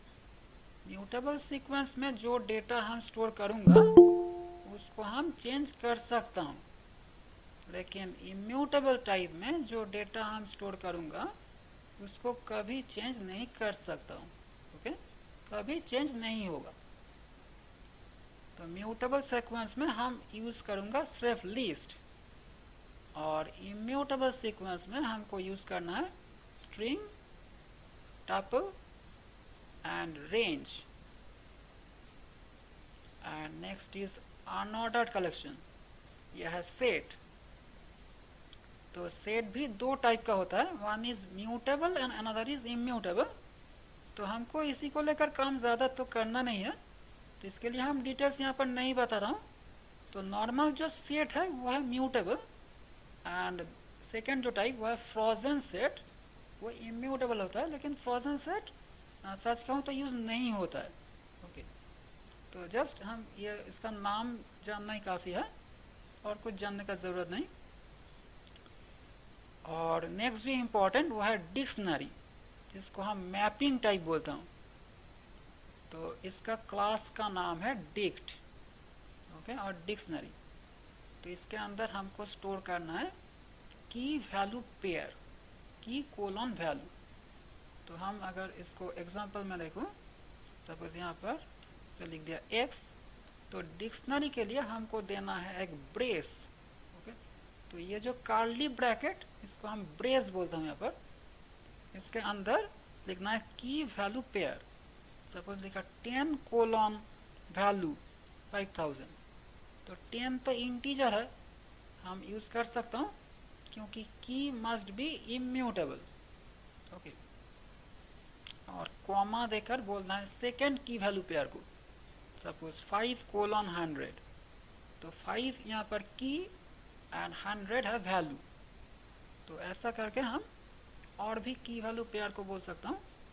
तो हम मिक्स भी कर सकता हूँ, ऐसा नहीं है कि सभी की इंटीजर होना पड़ेगा, ऐसा कुछ बात नहीं, हम सभी को मिक्स कर सकता हूँ, कोई प्रॉब्लम नहीं।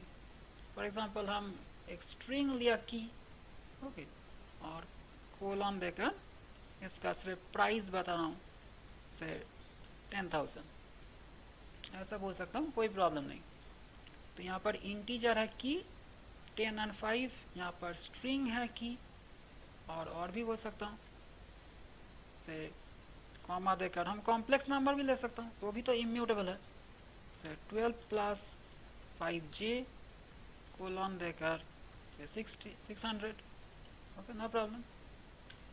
और अगर यहाँ पर प्रिंट करके x लिखूँ तो वो x का कंटेंट दिखा देगा, दैट इज हमने जो लिखा है वही दिखाया, ओके, की एंड वैल्यू पेयर। तो हम किसी भी टाइप का की हम मिक्स कर सकता हूँ, इंटीजर, स्ट्रिंग, टपल, ओके, जो जो इम्यूटेबल टाइप है सभी हम एक साथ लिख सकता हूँ, कोई प्रॉब्लम नहीं है, ओके। लेकिन अगर कोई म्यूटेबल टाइप लिख दिया तो इमीडिएटली एरर आएगा।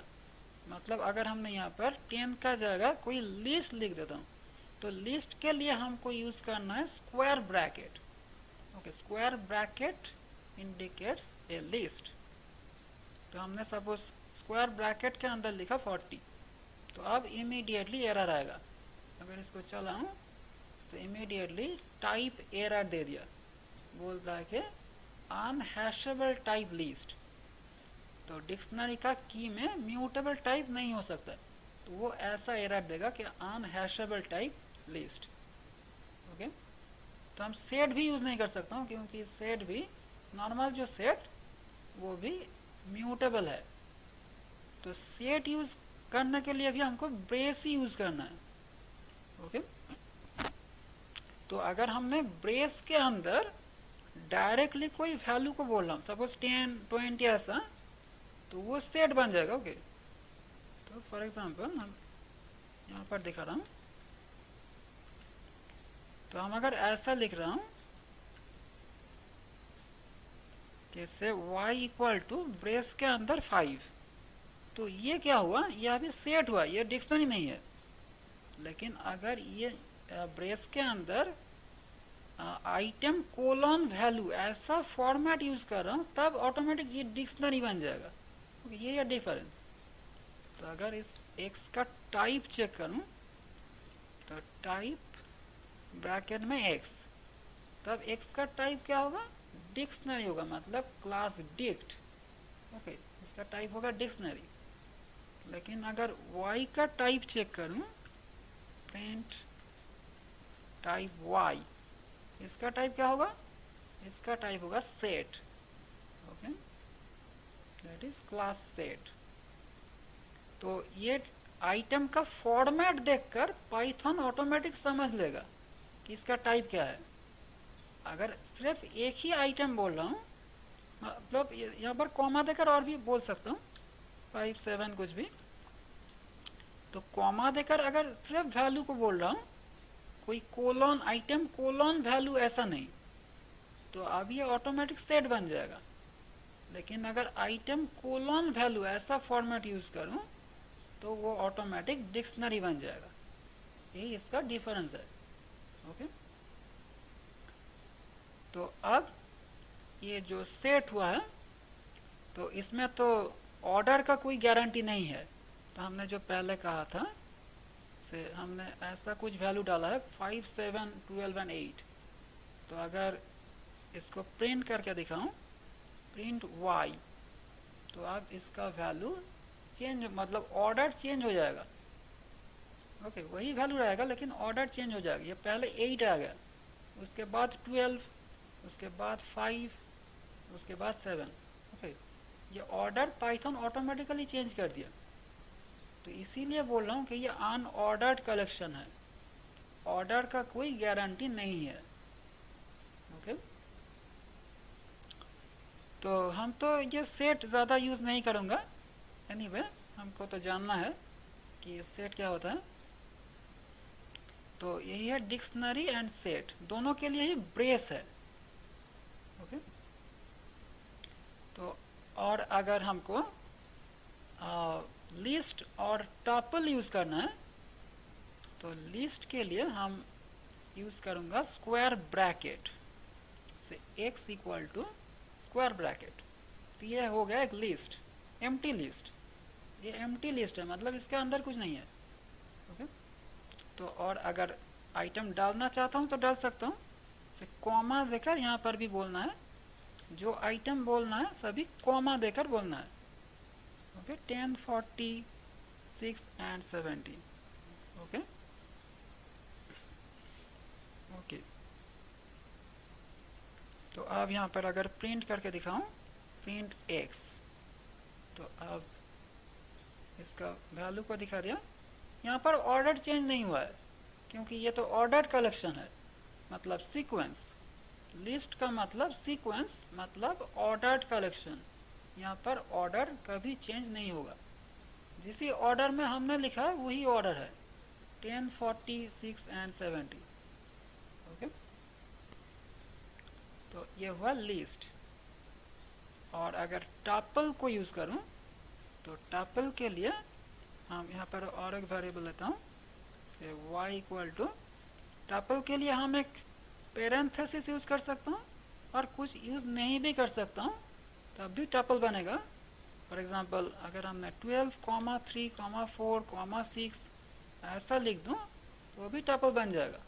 ओके, ऐसा तो कोई दूसरा लैंग्वेज में लिखना पॉसिबल ही नहीं है। ओके, ऐसा कॉमा देकर अगर किसी दूसरा लैंग्वेज में लिखूं, मतलब C++ और जावा, वो तो इमीडिएट एरर देगा। लेकिन पाइथन में ऐसा लिख सकता हूँ, तो ये ऑटोमेटिक टपल बन जाएगा।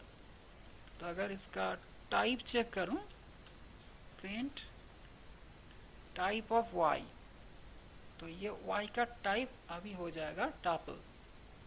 Okay, class tuple. Okay, list को हटा देता हूँ। अभी y का टाइप हो गया टपल। ओके, यहाँ पर ब्रेस, यहाँ पर हम पेरेंथेसिस दे भी सकता हूँ, नहीं भी दे सकता हूँ, कोई प्रॉब्लम नहीं। ओके, यहाँ पर एक ब्रेस देना मैंडेटरी नहीं है, ये ऑप्शनल है। हम दे भी सकता हूँ, नहीं भी दे सकता हूँ, कोई प्रॉब्लम नहीं, टपल ही रहेगा। ओके, तो यही हमारा डेटा टाइप। तो दैट मीन्स यहाँ पर लिस्ट के लिए हमको यूज करना होगा स्क्वायर ब्रैकेट, टपल के लिए यूज करना होगा पेरेंथेसिस। तो यूज कर भी सकता हूँ, नहीं भी कर सकता हूँ। अगर यहाँ पर डायरेक्टली ऐसे स्टोर कर रहा हूँ तो बाद में देखूंगा, अगर किसी के अंदर स्टोर करना है टपल को, तब ये पेरेंथेसिस देना पड़ेगा। तो हम वो बाद में देखूंगा, किसी के अंदर हम कैसे स्टोर करूंगा। ओके, अगर बाहर में ऐसा लिखना है तो हम बिना पेरेंथेसिस के लिख सकता हूँ, कोई प्रॉब्लम नहीं। ओके, और सेट एंड डिक्शनरी दोनों के लिए ही हमको यूज करना है ब्रेस। ओके,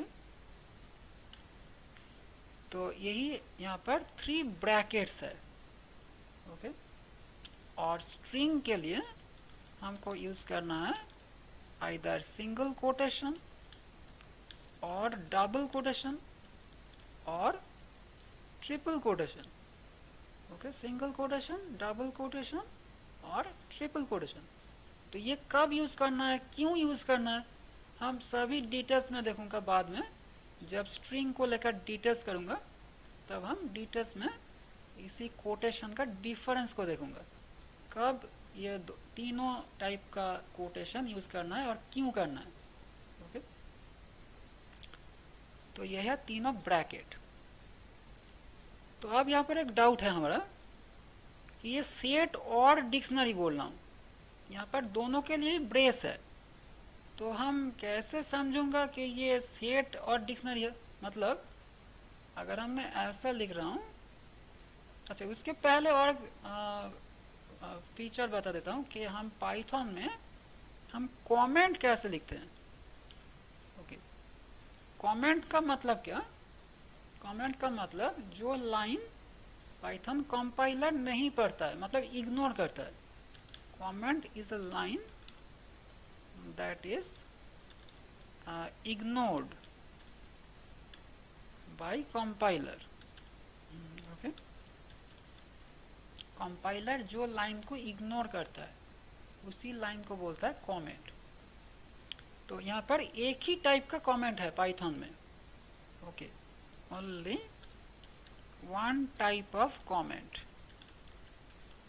तो अगर किसी का C++ और जावा किया है तो उसका पता चलेगा कि वहाँ पर दो टाइप का कमेंट होता है, सिंगल लाइन और डबल लाइन, मतलब मल्टी लाइन, सिंगल लाइन और मल्टी लाइन। लेकिन पाइथन में मल्टी लाइन कमेंट ऐसा कुछ नहीं होता है। क्योंकि सभी का मिसकॉन्सेप्शन है कि पाइथन में मल्टी लाइन कमेंट है, लेकिन वो गलत है। पाइथन में कोई मल्टी लाइन कमेंट नहीं है, सब है single line comment. Okay, all are single line comment. Okay, Python में there is no multi line comment, ये इंपॉर्टेंट है। ओके, मैक्सिमम लोगों का जो मिसकॉन्सेप्शन है वह पाइथन में मल्टी लाइन कमेंट है, और वो हम देता हूँ ये ट्रिपल कोट से। ओके, मैक्सिमम लोगों का ये कंसेप्शन है, ये टोटली 100% गलत कंसेप्शन है, पहले ही बता देता हूँ। ओके, ये कंफ्यूजन मत करना। ये ट्रिपल कोट से हम जो लिखता हूँ वो कमेंट नहीं है, वो स्ट्रिंग है। Okay, so there is no multi-line comment, okay, in Python। Python में जितने सारा कमेंट है सभी किस टाइप का, ना single line comment. Okay okay, तो अब हमको कमेंट करना है। ये जो लाइन हमने लिखा है ये तो पाइथन तो नहीं समझेगा। ओके, अगर इसको चलाऊं तो ये तो सभी एरर दे रहा है, तो इसको सभी हमको कमेंट बनाना है। तो क्या करना है कि सभी लाइन पे जाकर हमको पहले एक हैश लगाना है, यही है हमारा कमेंट। ओके, लाइन का पहले हमको देना है एक हैश, और ये सभी हमको कमेंट करना है। ओके, सभी लाइन पे जाकर हमको देना है एक हैश। अगर 1000 लाइन्स है तो 1000 लाइन के पहले ही हमको हैश देना है, इसका कोई शॉर्टकट नहीं है। तो शॉर्टकट नहीं है ऐसा नहीं बोलूँगा, शॉर्टकट तो है। मतलब एडिटर में हम तो एक एडिटर यूज़ कर रहा हूँ, एडिटर से हम इसको शॉर्टकट बना सकता हूँ, लेकिन ऐसा कोई मल्टीलाइन कमेंट नहीं है। ओके, हम एडिटर का शॉर्टकट यूज़ कर सकता हूँ।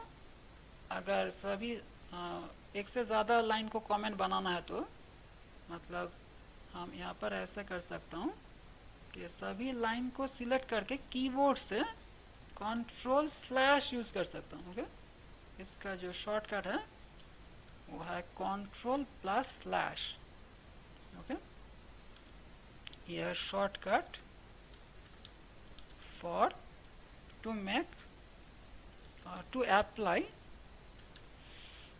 comment in multiple lines। okay okay, हम Ctrl/ प्रेस कर सकता हूँ एक से ज़्यादा लाइन को कमेंट बनाने के लिए, यही एडिटर का शॉर्टकट है। ओके, तो यही है हमारा पाइथन का कमेंट। ओके, तो अब हमका जो डाउट था, हमने जो बता रहा था कि ये जो सेट एंड डिक्शनरी ये दोनों के लिए तो ब्रेस है, तो पाइथन किसको क्या समझेगा। मतलब अगर हमने ऐसा लिखा कि s equal to brace, okay, empty brace दिया, इसके अंदर कुछ नहीं। हमने तो पहले बोल रहा था कि अगर कोई आइटम लिखो ऐसा, इसको पाइथन सेट समझेगा, और 10 कोलन देकर अगर कुछ लिखो तो पाइथन इसको डिक्शनरी समझेगा। लेकिन अगर हमने कुछ नहीं लिख रहा हूँ इसके अंदर, सिर्फ एम्प्टी कर दिया, तो पाइथन इसको क्या समझेगा, इसको सेट समझेगा और डिक्शनरी समझेगा। तो ये तो डाउट है। तो यहाँ पर जो रूल है पाइथन इसको डिक्शनरी समझेगा। ओके, अगर ब्रेस के अंदर हमने कुछ नहीं लिख रहा हूँ तो पाइथन क्या समझेगा, इसको बाय डिफॉल्ट डिक्शनरी समझेगा। ओके, तो अब चेक करता हूँ ये सचमुच क्या है, डिक्शनरी है या सेट है। तो ये एक डिक्शनरी है। तो अगर इसका टाइप चेक करूँ, टाइप ऑफ एस, तो पाइथन दिखाएगा dictionary. Okay, class dict. Okay, मतलब अगर एम्प्टी ब्रेस दे दूँ तो हमको याद रखना होगा कि एक डिक्शनरी होगा, ये कोई सेट नहीं। लेकिन अगर इसके अंदर एक आइटम लिख दूँ ऐसा, तो अब ये सेट बन जाएगा। अगर फिर से टाइप चेक करूँ तो ये सेट बन गया। ओके, तो ये हमको याद रखना होगा।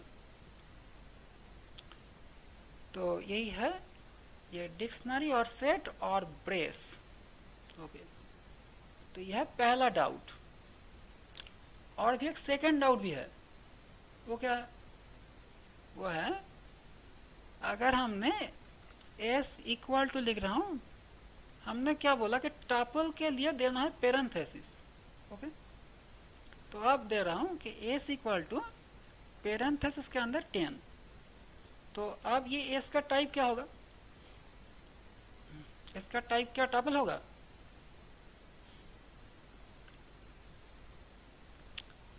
तो हाँ सर। इसका टाइप टपल होगा, है तो। लेकिन इसका टाइप टपल नहीं होगा। अगर इसका टाइप चेक करूं, टाइप ऑफ एस, इसका टाइप होगा integer. Okay, be careful. Okay, हमने बोला है कि टपल के लिए पेरेंथेसिस देना होगा और हमने दे दिया पेरेंथेसिस। इसका ये मतलब नहीं है कि ये टपल हो गया, ये अभी भी इंटीजर ही है। तो अगर इसका टाइप चेक करूं, वो दिखाएगा क्लास इंट। ओके, ये टपल नहीं बना है। तो पाइथन कब समझेगा कि ये टपल है? तो हमको पाइथन को समझाना होगा कि ये इंटीजर नहीं है, ये टपल, मतलब हम टपल करना चाहता हूँ इसको। ओके, तो हमको पाइथन को समझाना होगा कि हम इसको इंटीजर नहीं करना चाहता हूँ, हम इसको टपल करना चाहता हूँ। तो वो कैसे समझाऊंगा? उसको समझाने के लिए हमको इसके बाद एक कॉमा देना है। ओके, ये भी वेरी केयरफुल। ये वो पहले जैसा ही है, ये सेट और डिक्शनरी जैसा ही कंफ्यूजिंग है कि अगर ये कॉमा कब देना है। पहले ये रिजल्ट को चेक करता हूँ। अब ये टपल बन चुका है। ओके, अब ये इंटीजर नहीं है। तो ये कॉमा कब देना होगा? जब हम ये पेरेंथेसिस के अंदर एक ही आइटम रख रहा हूँ, तब ये कॉमा देना जरूरी है। कॉमा नहीं देने से पाइथन इसको इंटीजर समझ लेगा। ओके, तो ये हो गया single item tuple. Okay, that is single item tuple. तो मतलब जब भी हमको किसी भी सिचुएशन में हमको सिंगल आइटम टपल क्रिएट करना है, ये कॉमा देना मैंडेटरी है। कॉमा नहीं देने से पाइथन क्या समझ लेगा? इसको सिंपली इंटीजर समझ लेगा। ये पाइथन इसको टपल नहीं समझेगा, मतलब रिजल्ट में गलती आएगा। ओके, और अगर हम ऐसा कुछ करना चाहता हूँ जो टपल के ऊपर बेस्ड है, तो पाइथन बाद में एरर भी देगा। ओके, तो हम बाद में और भी देखूंगा डिटेल्स में कि पाइथन कब कैसा एरर दे रहा है। ओके, कौन सा एरर कौन सिचुएशन पे आएगा, हम भी वो डिटेल्स में देखूंगा बाद में। ओके, और कौन कौन सिचुएशन में कैसा कैसा एरर भी हो सकता है। ओके, सभी हम डिटेल्स में देखूंगा बाद में। ओके, तो अब सिंगल आइटम टपल के लिए ये कॉमा देना जरूरी है। ओके, तो यही हमारा डेटा टाइप्स है और कमेंट। और किसी का कोई डाउट है up to this? Any question? No sir. Okay, no sir. Okay, तो हमने अभी तक सब डेटा टाइप को बताया, लेकिन एक्सप्लेन तो डिटेल्स में नहीं किया। हम नेक्स्ट अपकमिंग क्लास में तो हम डिटेल्स में देखूंगा सभी डेटा टाइप को, और इसके ऊपर जो जो फंक्शंस है सभी को देखूंगा। और अब हमारा जो नेक्स्ट टॉपिक है वो है पाइथन का ऑपरेटर। ओके, तो ये भी जानना ज़रूरी है पाइथन में क्या क्या ऑपरेटर्स है और उसको कैसे यूज़ करना है। लेकिन अदरवाइज हम प्रोग्राम नहीं लिख सकता हूँ। सभी ऑपरेटर को हमको डिटेल्स में जानना है। तो पाइथन में बहुत सारे नया ऑपरेटर भी है और इसका काम भी अलग है। ओके, जैसा काम और दूसरा लैंग्वेज में होता है, मतलब सी सी प्लस प्लस जावा में, वहाँ पर ऐसा काम नहीं होगा।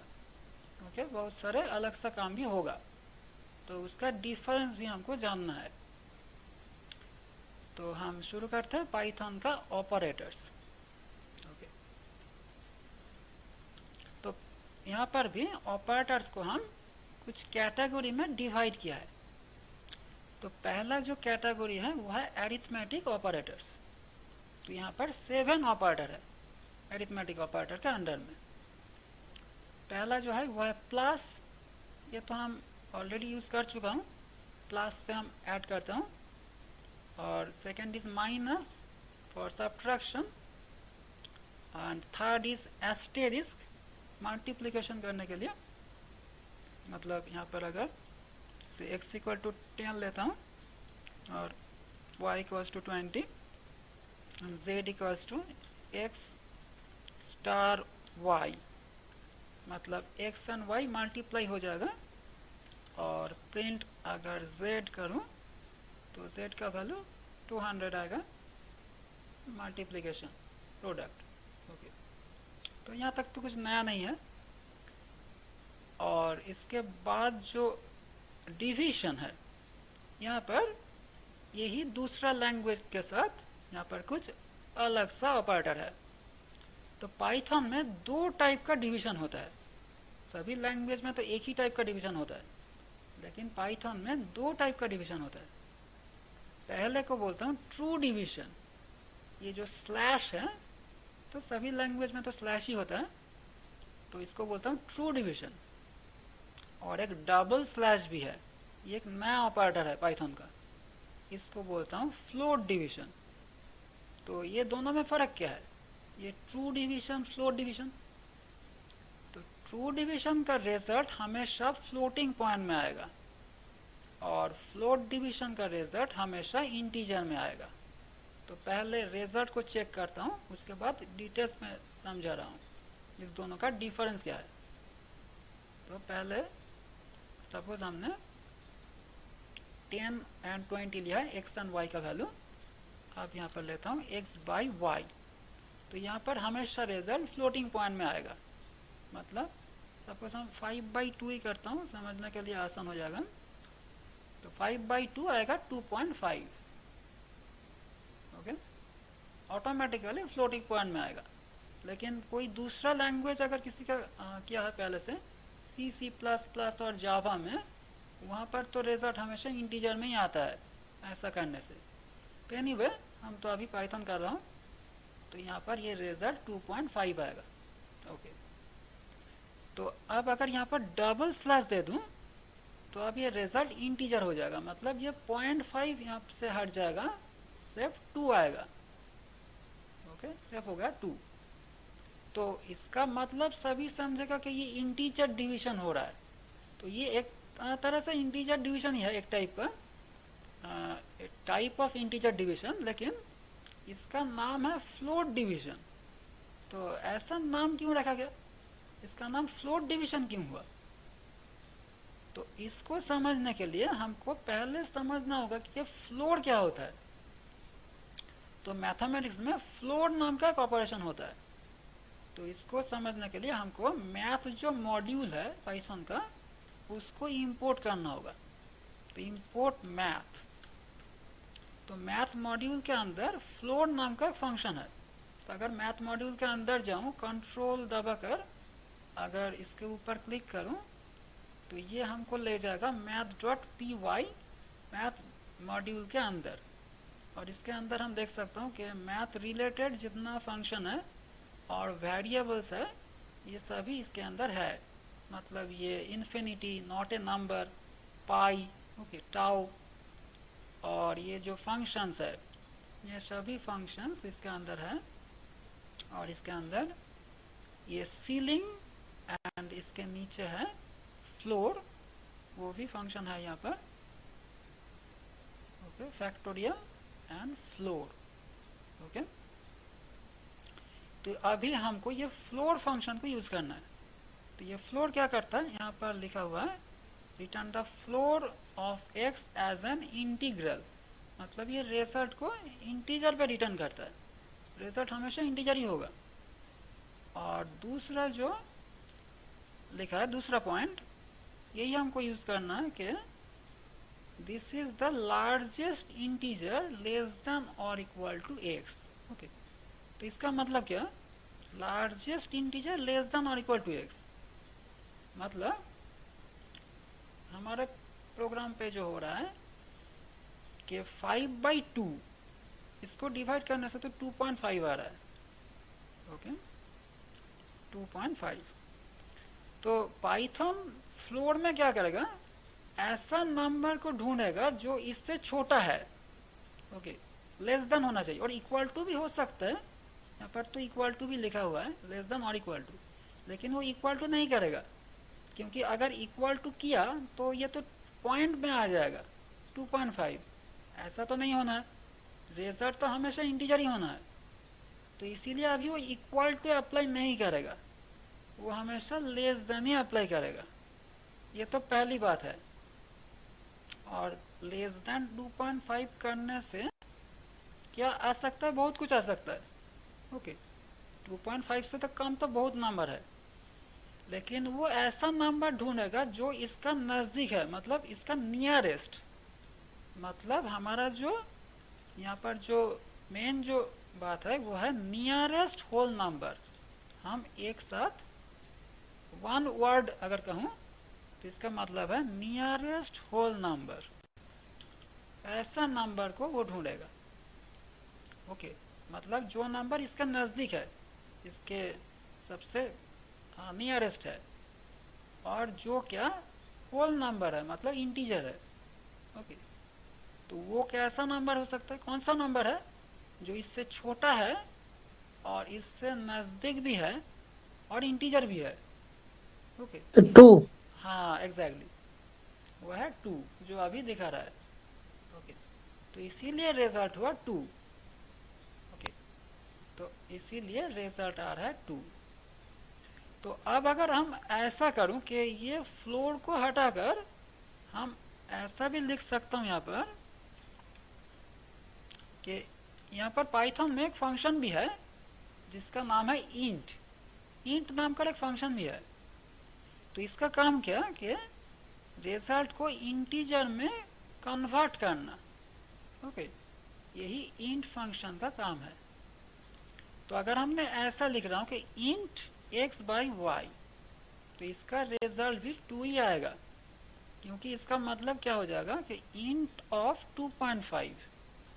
तो इंट का काम क्या होगा कि ये 0.5 को यहाँ से रिमूव कर देना और सिर्फ 2 को रखना। ओके, तो इसका रिजल्ट भी अभी 2 ही आएगा, ये 2 ही आएगा। और x/y भी लिख सकता हूँ यहाँ पर, कोई चेंज नहीं होगा, अभी रिजल्ट 2 ही आएगा, 2 ही आ रहा। तो इसको देखकर तो सभी बोलेगा कि ये तो इंटीजर डिवीजन ही हो रहा है, ये फ्लोटिंग मतलब फ्लोर कैसे हो रहा है, मतलब फ्लोर के साथ कोई डिफरेंस समझ में नहीं आ रहा है। फ्लोर में जो हो रहा है तो इंटीजर में भी तो ऐसा ही हो रहा है, तो लेकिन इसका नाम फ्लोर क्यों रखा गया। तो इसको समझने के लिए हमको ये जो एक्स एंड वाई, इसमें से किसी को नेगेटिव करना होगा, तभी ये बात हमको समझ में आएगा। पॉजिटिव में ये डिफरेंस हमको नज़र में नहीं आएगा। ये डिफरेंस कहाँ पर हो रहा है, डिफरेंस हमको तभी समझ में आएगा जब ये दोनों में से किसी एक को हम नेगेटिव कर दूं। ओके, तो अब क्या होगा, ये -5 को अगर 2 से डिवाइड करूं, अगर नॉर्मल डिवाइड करूं, मतलब इंटीजर डिवीजन भी कर सकता हूं, कोई प्रॉब्लम नहीं, तो रिजल्ट आएगा -2। ओके, अब ये -2, और अगर इंटीजर हटा दूं तो आएगा -2.5। ओके, -2.5। ओके, अब तक तो सब नॉर्मली चल रहा है। अब इसको अगर फ्लोर अप्लाई करूं तो अब क्या होगा, तो अब ये डिफरेंस पूरा बदल जाएगा। तो अब ये मैथ डॉट फ्लोर जो है, इसको पहले अप्लाई करके देखता हूँ इसका रिजल्ट क्या आ रहा है। तो अब देखता हूँ, ये हमको ऐसा लिखना है कि math dot floor, okay, math module का जो फ्लोर फंक्शन, जिसको हम कॉल कर रहा हूँ, फ्लोर ऑफ -2.5, हमको अभी ये करना है, -2.5 का फ्लोर देखना है। तो फ्लोर तो वही करेगा जो पहले कर रहा था, मतलब इससे छोटा एक नियरेस्ट होल नंबर को वो फाइंड करेगा। मतलब एक नंबर जो ये नंबर से छोटा है लेकिन इससे नज़दीक है, लेकिन वो इंटीजर भी है। तो ऐसा कौन सा नंबर हो सकता है जो इससे छोटा है लेकिन इससे नियरेस्ट भी है, नज़दीक है, और इंटीजर सर भी है? -3। एग्जैक्टली, -3। ओके, तो अब अगर इसका रिजल्ट देखो तो वो दिखाएगा -3। ओके, तो अब पता चल रहा है कि इसका नाम फ्लोर क्यों रखा गया। और अगर हमने ये काम x∬y से करूँ तो रिजल्ट सेम आएगा, ये -3 आएगा। ओके, तो अब पता चल रहा है कि इसका नाम फ्लोर क्यों रखा गया। तो वो एक्चुअली फ्लोर ही निकल रहा है, पहले से ही निकल रहा है फ्लोर। तो हमको गलतफहमी से ये लग रहा है कि इंटीजर डिवीजन हो रहा है, या ये एक्चुअली में इंटीजर डिवीजन नहीं हो रहा है, ये फ्लोर ही कर रहा है। तो एक्सीडेंटली जब ये पॉजिटिव है तब ये दोनों का रिजल्ट सेम है, यही बात है। मतलब अगर दो नंबर पॉजिटिव है तो अगर इसका फ्लोर करूँ और इंटीजर डिवीजन करूँ बात सेम ही है, लेकिन अगर ये इसको इसमें से किसी एक को नेगेटिव कर दूं तभी ये अलग हो जाएगा। ओके, अगर x/y करूँ तो 2 ही आएगा। ओके, और इंटीजर डिवीजन करूँ तभी 2 ही आएगा। मतलब अगर नंबर पॉजिटिव है तो कोई डिफरेंस नहीं होगा, और अगर नंबर नेगेटिव है डिफरेंस तभी नज़र में आएगा। ओके, तो यही है फ्लोर डिवीजन एंड इसके साथ ट्रू डिवीजन का डिफरेंस। फ्लोर डिवीजन में रिजल्ट हमेशा फ्लोर ही आएगा। तो डिफरेंस कब होगा, जब एक नंबर नेगेटिव है तब, और अगर पॉजिटिव है तो ये इंटीजर डिवीजन ही होगा। मतलब नॉर्मल जो डिवीजन होता है पॉइंट को छोड़ के, मतलब इंटीजर डिवीजन ही बोलता हूँ हम इसको, वही होगा, सिर्फ 2 होगा यहाँ पर। ओके ओके, तो एनी कंफ्यूजन और एनी क्वेश्चन किसी का, any doubt? No sir. Okay, तो यही है हमारा फ्लोर डिवीजन। तो अब ये जो बाकी जो operator that is double star and percentage, ये डबल स्टार भी यहाँ पर नया है, ये कोई दूसरा लैंग्वेज में नहीं है। मतलब C++ और जावा का अगर बात करूँ तो ये डबल स्टार का मतलब है एक्सपोनेंशिएशन और पावर। ओके, मतलब अगर यहाँ पर लिख दूँ कि x=3 और प्रिंट करूँ x∬2, मतलब ये 3 स्क्वायर हुआ है। ओके, 3 × 3, तो 3 स्क्वायर तो 9। ओके, और अगर और भी करूँ से 2 किया, x=2 और x⁻10, मतलब 2⁻10 हुआ है। डबल स्टार का मतलब पावर। ओके, तो 2⁻10 का मतलब 1024 होगा। ओके, तो ऐसा करके हम किसी भी पावर कर सकते हो, 1000 2000। यहाँ पर तो इंटीजर को तो कोई लिमिटेशन नहीं है, हम जो चाहे कर सकते हो, कोई प्रॉब्लम नहीं। ओके, x⁻10,000 कर दिया, नो प्रॉब्लम, क्योंकि इंटीजर तो किसी भी नंबर स्टोर कर सकता है। तो ये इतना बड़ा एक नंबर हो गया। ओके, तो स्क्रीन में तो ये फिट ही नहीं हो रहा है, इतना नंबर हो गया। ओके, तो कोई प्रॉब्लम नहीं, यहाँ पर ख़त्म हुआ है। तो पाइथन के लिए तो कोई प्रॉब्लम नहीं, हमारे लिए तो प्रॉब्लम है। तो पाइथन के लिए इसका कोई प्रॉब्लम नहीं। तो पाइथन हम जो बोलूँगा, जैसा बोलूँगा, वो ऐसा ही नंबर स्टोर कर देगा। ओके, तो यही है इंटीजर और यह है पावर। ओके, तो अब अरिथमेटिक ऑपरेटर का लास्ट ऑपरेटर है मॉड्यूलस ऑपरेटर और परसेंटेज। तो इसमें तो कुछ नया नहीं है, ये तो सभी लैंग्वेज में ही है। तो इसमें से हम रिमाइंडर को निकालता हूँ, we find the remainder of a division. और ये ट्रू डिवीजन में हम निकालता हूँ कोशेंट। ओके, ये है डिफरेंस। तो मतलब यहाँ पर अगर लिखूँ कि x equal to 5 and y equals to 2 और प्रिंट x परसेंटेज y, मतलब 5% 2, तो 5 को 2 से वो डिवाइड करेगा, 5 एंड 2, और इसको डिवाइड करने से जो रिमाइंडर आएगा 2 इंटू 2 4, और रिमाइंडर होगा 1। ओके, तो हमारा रिजल्ट होगा 1। ओके, तो रिजल्ट इज 1। तो यही है परसेंटेज ऑपरेटर। तो अगर इसको 7 कर दूं और इसको 4 कर दूं, x इक्वल टू 7 और y इक्वल टू 4। ओके, तो 4 इंटू 1 4, और रिमाइंडर होगा 3। तो रिमाइंडर इज 3। तो यही हमारा अरिथमेटिक ऑपरेटर है। ओके, तो अब अगर ये सारे ऑपरेटर को एक साथ हम यूज करूं किसी एक्सप्रेशन में, तो अब क्वेश्चन है कि किसका काम पहले होगा। मतलब सपोज x इक्वल टू, ऐसा लिख रहा हूँ कि 4 डबल स्लैश यूज कर रहा हूँ यहाँ पर, क्योंकि हम रिजल्ट इंटीजर में लाना चाहता हूँ। पॉजिटिव नंबर में तो रिजल्ट इंटीजर में ही आएगा। 4/5 और प्लस से 3 स्टार 6 और माइनस से 7 परसेंटेज 4। ओके, ऐसा एक्सप्रेशन लिया है। तो अब हमको देखना है कि इसका रिजल्ट क्या होगा। तो यहाँ पर तो सारे ऑपरेटर हमने एक साथ लिख दिया। तो अब सवाल है कि किसका काम पहले होगा यहाँ पर।